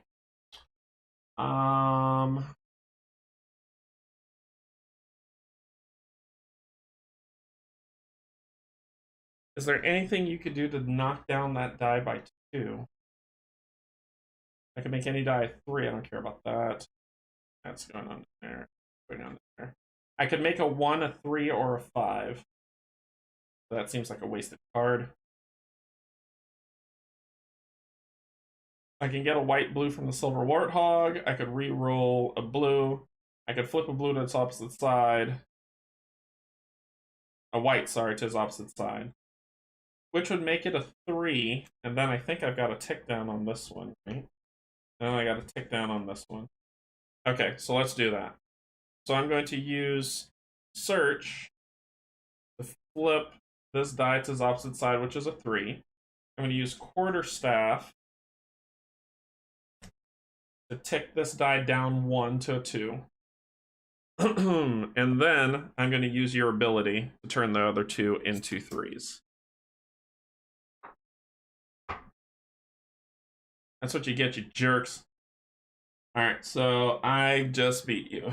So I got 1 XP and 2, 4, 5 money. 1, 2, 3, 4, 5. Now I got enough to buy that Emerald Energy, which is great. Okay, they are defeated. Go to 8-13. No one is more surprised than the pirates by the fierceness of the crew's defense of their ship. Rather than face defeat, many of the pirates jump into the water and attempt to swim to shore, but the closest beach must be at least 3 miles away. Boarding the enemy ship, you discover a vast treasure trove beneath the deck. Payday! The captain laughs and the crew cheers. Though each crew member is left with a tidy sum, the fortune seems slightly less impressive when it is divided evenly between them. Gain 4 gold. I'll take 4. 3, 4. That's good money for me. We can rest, set sail, disembark.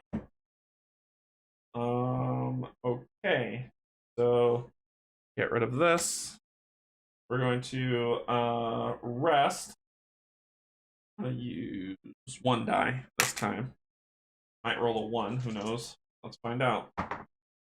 Oh, better. 2. 4, 4, 4, and 4. 4, 3, 4, 4, 4. 2 gives me 3, 3, 5, and 3. Get my cards back.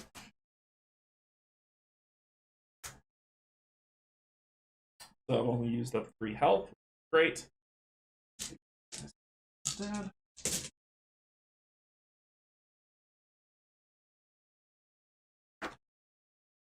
Alrighty.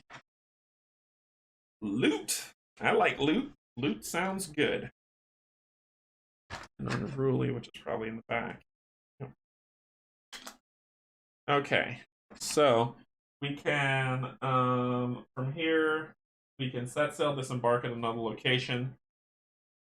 I want to buy the damn card. Okay, so I'm gonna move to disembark at the boiling sea. F. Is there no XP at the location? Otherwise, collect the XP at this location and continue reading. Record the keyword miss. There are gorillas in there. If you have the keyword Pitlin, or if you have the keyword tide, otherwise continue. Captain Giselle insists that she take you to the boiling mist in a rowboat, leaving the Emerald Dawn behind. You're gonna betray me, aren't you? The smaller boat pushes its way forward through the fog, brushing your hand against the water. You can feel that it is warm. Captain Giselle brings the boat to a standstill. This is it, she explains. Whatever is left of the ancient city of Meros lies nearly 60 feet below us. Blah. They say that it is the city itself that heats the water, creating the fog. Many have drowned in search of the sunken city. I beg you to consider your options very carefully before attempting anything foolish. We can board the ship, rest, or use an item. Well, we already rested, so we can't rest again. So I'm going to use an item. I'm going to use the fishing pole and the bloodworms to get 5/5 here. 5. So that is 90/91.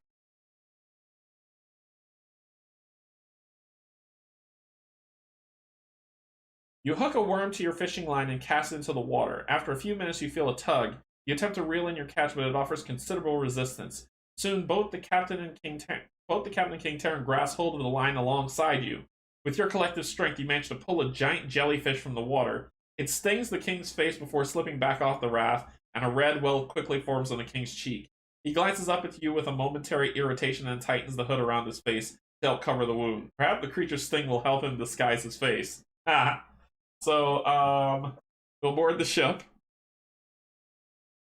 It says if I go to G, the adventure ends. So I'm not a G yet. So we'll board the ship. We'll probably go back to Cuddy's Landing, but I'm not done yet. So boarding the ship is C. So we have Miss C4. As your rowboat is pulled back on board the Emerald Dawn, Captain Giselle appears conciliatory.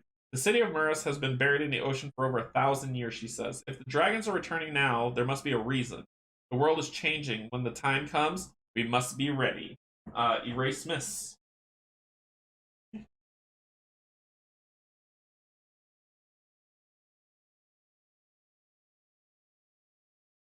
I'm missing something. I'm missing something. Buy a scroll from the ship's. Yep, we're here. So 1, 2, 3, 4, 5, 6, 7, 8. Gimme. All right, and we're gonna give this to. Yeah. Okay, so we bought a scroll from the ship. I could buy the other one.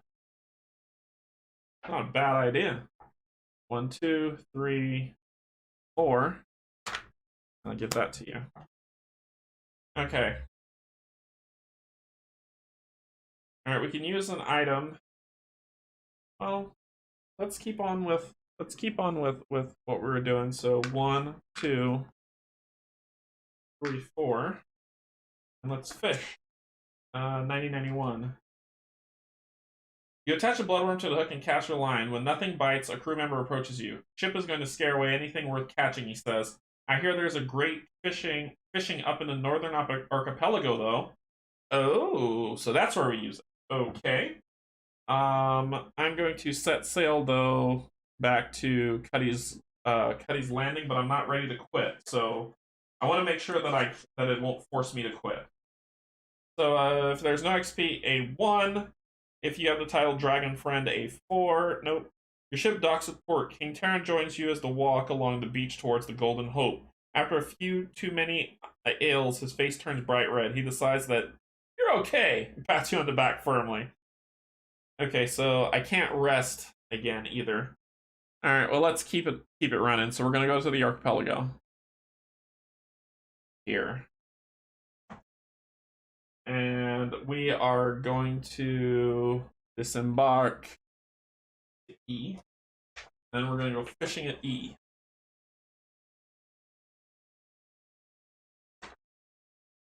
We don't have poultice. There's not. If there's no XP there, you take a rowboat to the shore of the main island, returning to the wounded dragon. He's still breathing, but suffers badly from his wounds. I don't have the keyword treasure. I can't talk to him either. Use an item, rest, board the ship. I'm going to use an item, which, once again, that's 2 and 2. I'm going to kill myself doing this stuff. Oh boy. Okay, so let's fish. 9091. Or 9099, sorry.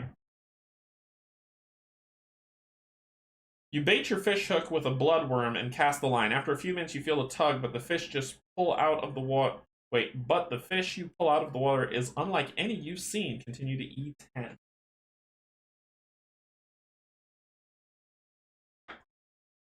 Though its scales and fins are perhaps unremarkable, the fish has several distinguishing features. An enormous mouth extends from an upper lip down to its tail, allowing the creature to form a powerful latch to any surface. Twin sacs puff outward from its sides, filling with air every time it breathes in and deflating with every exhale. As soon as you unhook it from your line, it begins to crawl up your arm, eager to make its way to your face. If it has a firm grip, and it takes no small feat of strength to detach it from your arm and stuff it into your satchel.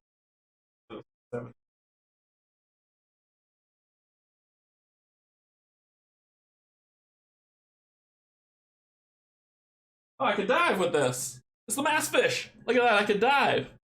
Hey, that works. That works.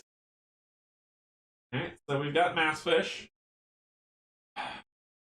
Alright, so we've got what we needed to dive into the ocean. Until we get poultice, I can't help that dragon, so I'm going to move back to the ship. And I can't rest. This is killing me. Alright, so... let's see, we don't have any of those keywords, but we should have for getting on the island, right? So we just continue on our way. Doop, doop, doop. And then we will disembark F. Do some Pirates of Penzance music here. So do I get the keyword from looking at the thing? F1. You board a small rowboat and enter the soupy fog of the boiling mist. So she says the same thing to the ships below. Well, let's make it a full-on 10, which leaves us with 12 health left. To put the stupid mass fish face on, 72.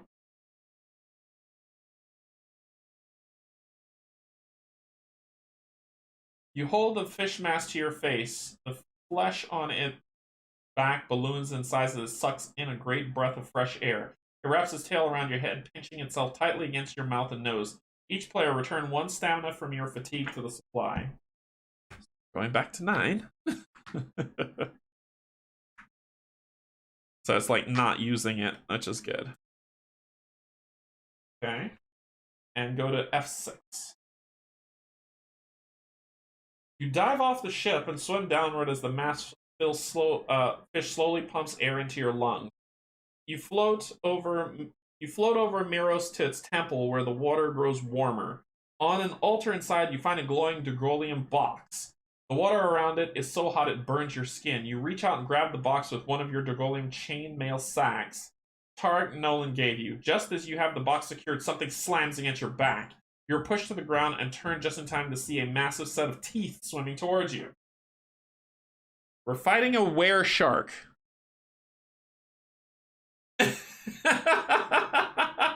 Alien facehugger. No. All right, 59. So ravenous were shark. And ravenous out of here. I don't think I've seen ravenous before.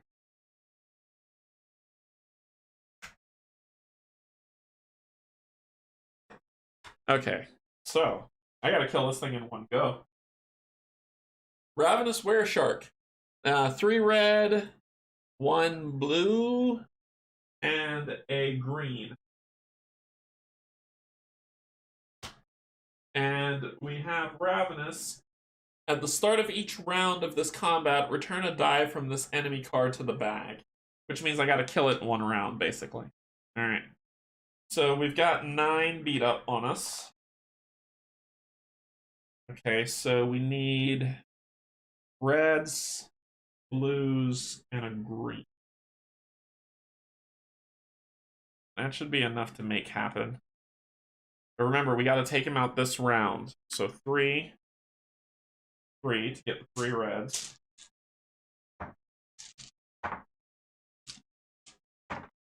We'll get a blue.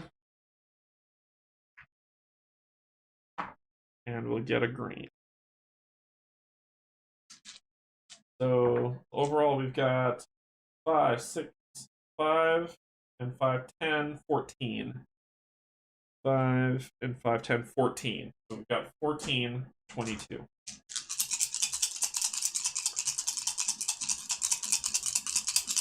Oh, it's gonna hit hard. So we gotta take it out this round. What do we got? What do we got? Nothing that we can use. Awesome. Fabulous. Okay, so first of all, I'm going to use my ability.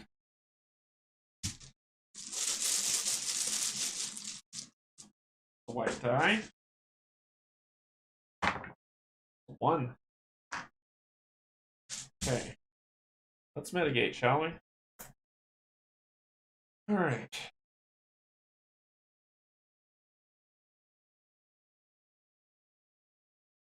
We could flip a 1 or 4, but that would make it a 2. I don't care.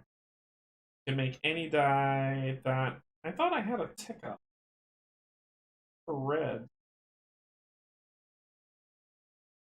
I have a tick up for white.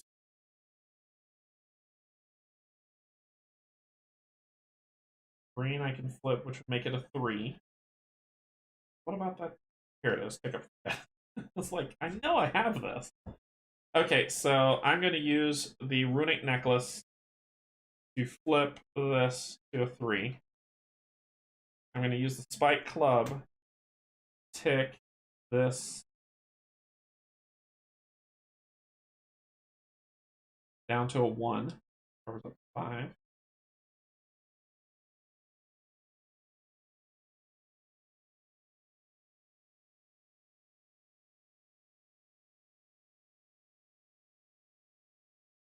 I can make 1 a 3 or 5.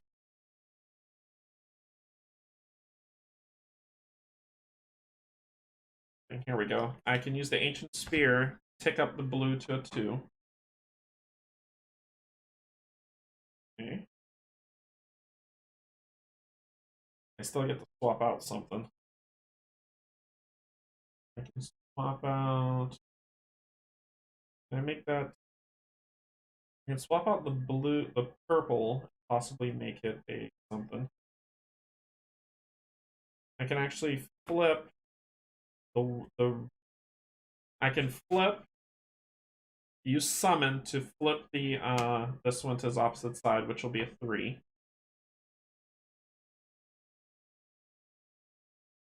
And let me see if I can get through this without using my ability. I'm going to use it if I have to, but let me see if I can get through it without doing that.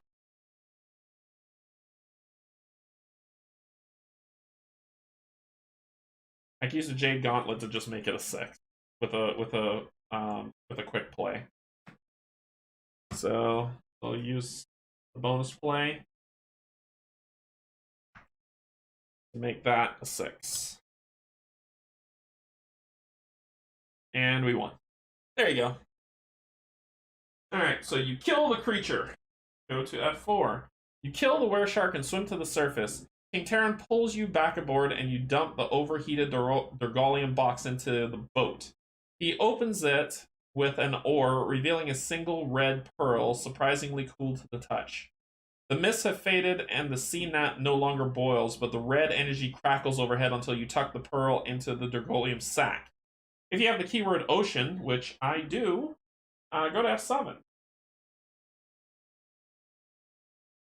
We have what we came for, says the king, and you've helped me put an end to Virondor's plot. Let's return to Cuddy's Landing and talk about what's next. So reveal rare card 46.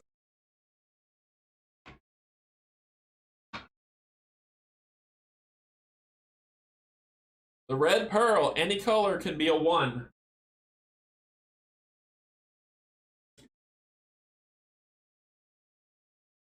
You have any color can be a 6. I will keep any color can be a 1.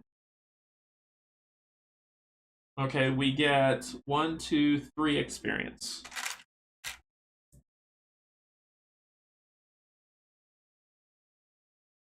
It says your quest is complete. From now on, when a choice indicator gives you opportunity to board the ship, disembark or move to another location, you may instead turn to the end. We're not ready yet. I want to rescue that dragon, so I'm gonna roll 2 dice to heal.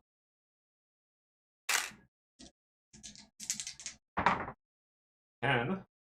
So 5. And whoa. Whoa. So 5 and 5. 4, 3, 4, 4. What? Cards back. 5 and 5. 3, 4, 3, 5, 3. Cool. And you get your cards back. The ship is toast.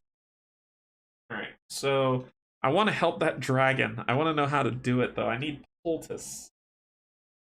But I don't have that keyword, so how do I get that keyword? Maybe if I give the bloodworms and the fish mask, how about that? Feed the fish the bloodworms to see what I get. Maybe that might work.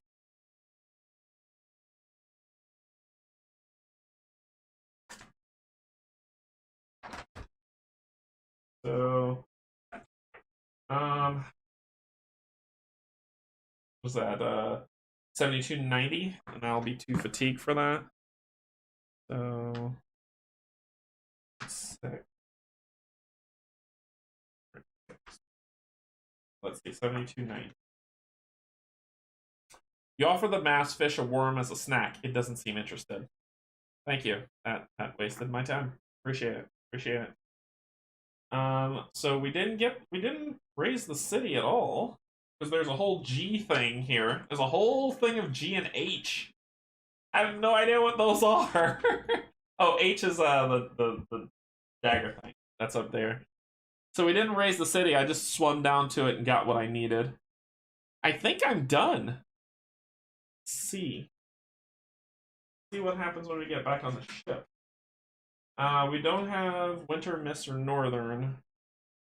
So we talk about the dragon still injured on the island, but I don't know how to get a poultice to help him. So let's go back up here and disembark on.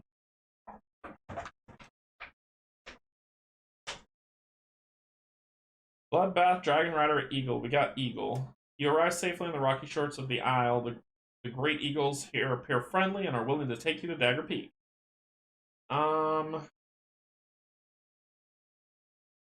Let's use 9099.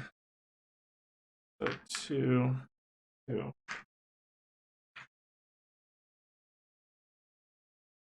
You hook a bloodworm and cast your line out into the water. Feeling a bite, you pull back and reveal a small trout. One of the great eagles immediately snatches it in her beak and swallows it whole. She nearly chokes on the hook, but then manages to spit it out with a great heave and a cough. Grateful for the meal, the eagle seems more comfortable around you. Soon she bows her head, allowing you to mount. Each player will return 2 stamina from your fatigue box to the supply. Okay. D5. You've done it. The eagle claimed, the king exclaimed, quickly, we must ride the dagger peak. Reveal card 18 and then record eagle. So it's either feeding it a bloodworm or just fishing out a trout. Okay. Okay.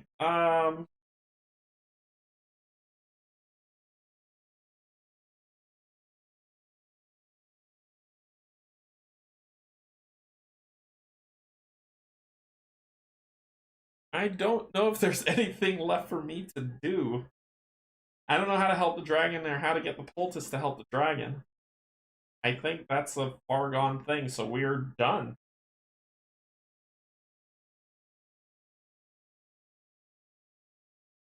I don't even.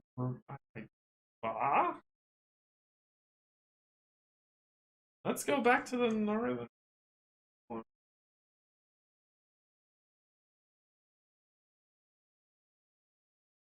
I don't think there's anything else I can do.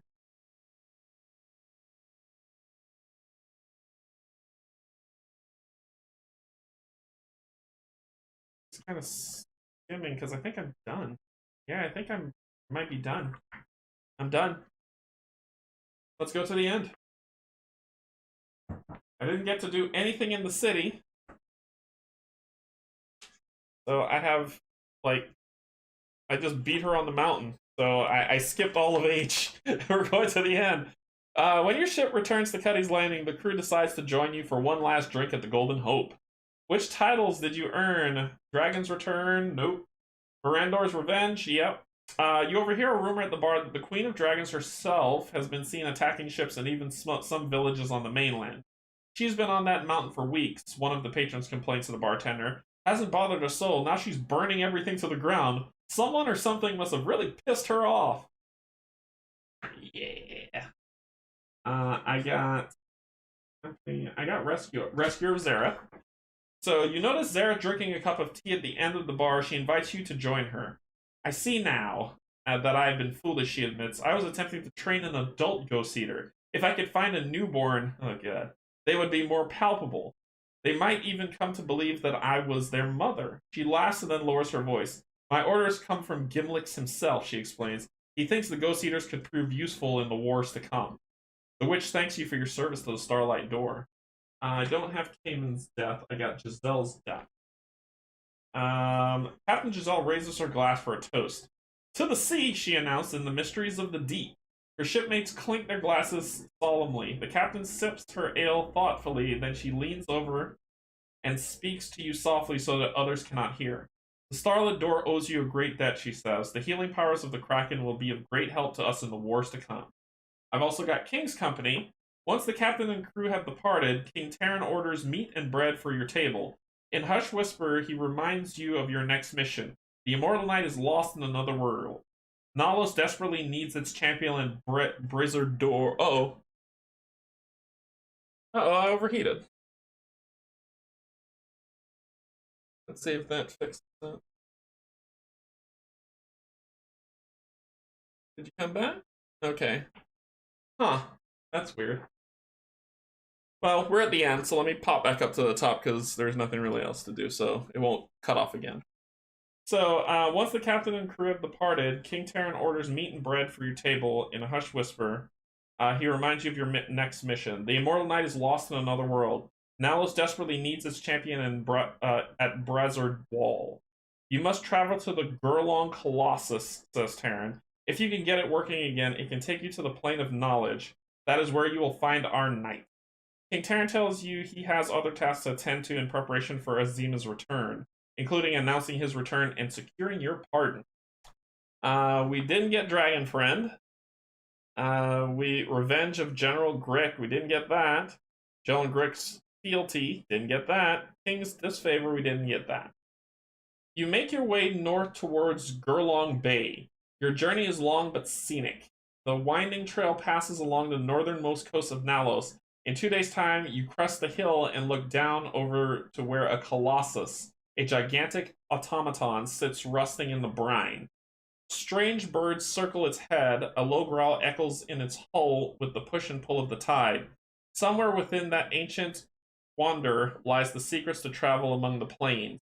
You will gain control of the colossus and leave Ulos to find the immortal knight. You may now advance your character, clean up the adventure, and save. Hey, okay, so let's see if I can get back to the table before it gets weird so I can advance. I've got 3 gold, not much to do, but I've got a ton of this. So if it cuts off, I'll just go back to the top and we'll talk about it up there. So I've got 2, 4, 6, 8, 10, 12, 14. Cool, cool. Remember, my health got reduced. We gotta do some cleanup here. My health was reduced to 22. So let me do that. Which means I could just spend 1 to get it back up. So I'm at 22 to start.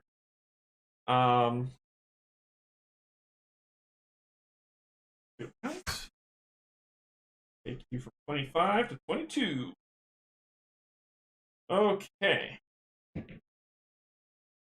What can we do? Let's see if we can buy anything. So we got armor. Yeah, this was good. I don't know if were any of your storylines different than what you saw here when you played. Mystic Cowl. Ooh. Probably sell something to get that cowl, which is more blue mitigation.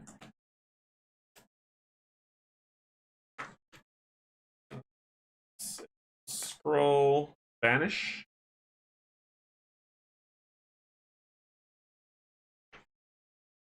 I don't know if any of your playthroughs were different, but we've got a lot of boosting to do. A lot of boosting. So we've got climb.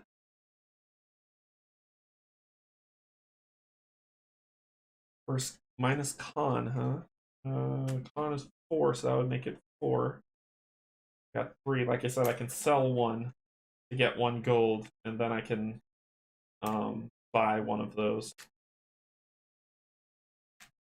Oh, this is a skill. Hey. There were skills up here that okay. If you help the queen, you raise the island, which was the H section. Yeah, I kind of figured. Greedy.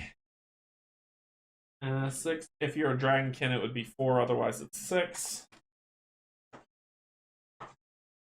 And that turns anything into a black or green. And then Blessed Mace. Yeah, I knew it would. I knew it would do that. I knew it would overheat. This is what happens, man. This is what happens. This is the life.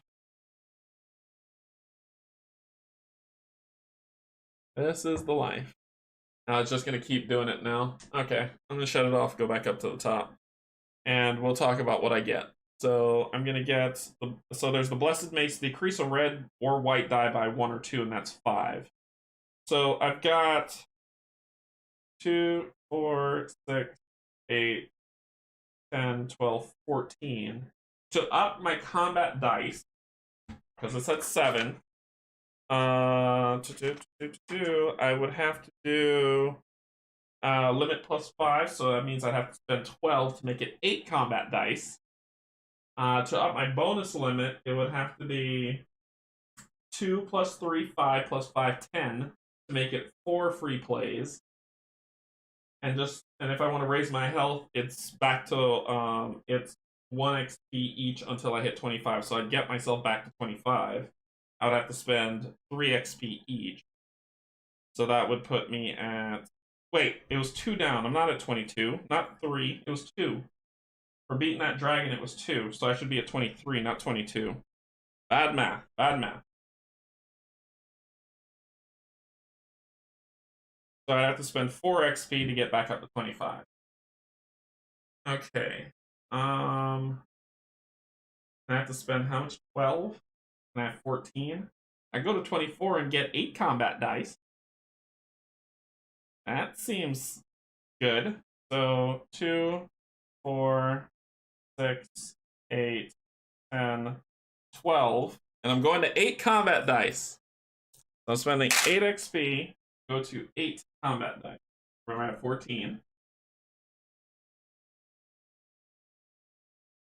Or I could boost skills. I'd have to spend 5. I might boost the skill, actually. Let me do that instead. Sorry. So I can boost 2 skills because they cost 5 each.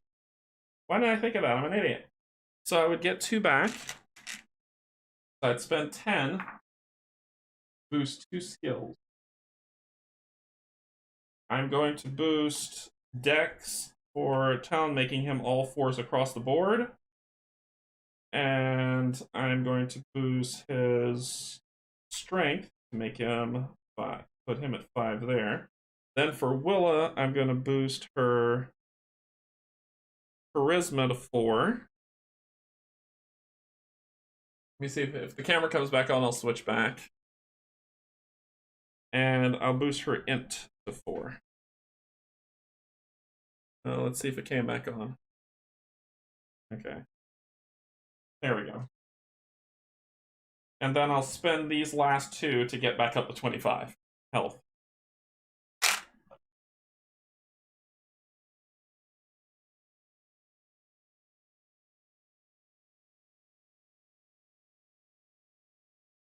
There we go.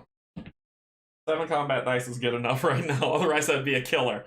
In terms of this stuff, if I sell 1 card, I'll be able to buy. I could just get the Mystic Cowl. If I sell 2 cards, I could get the Mace. Mace is pretty cool. I think I use all my cards. I think I'll hang on to the money. I'm not gonna buy anything. I'll hang on to the money. We're good. We're good. We're done. We're done. We're done. We're done. Okay. Now we're back up here. So that is it. That is the end. And we have upgraded our characters, and we're ready to move on to mission number 9, whatever that one's titled. I have it somewhere. The mission number 9, Girling Colossus. Girling Colossus, which will be our next one. This one seems a little bit thicker. There's going to be a lot to do here. But we won't be getting back into this mission number 9 until next week, Tuesday, when we'll get back to our regularly scheduled program, which would be at 6.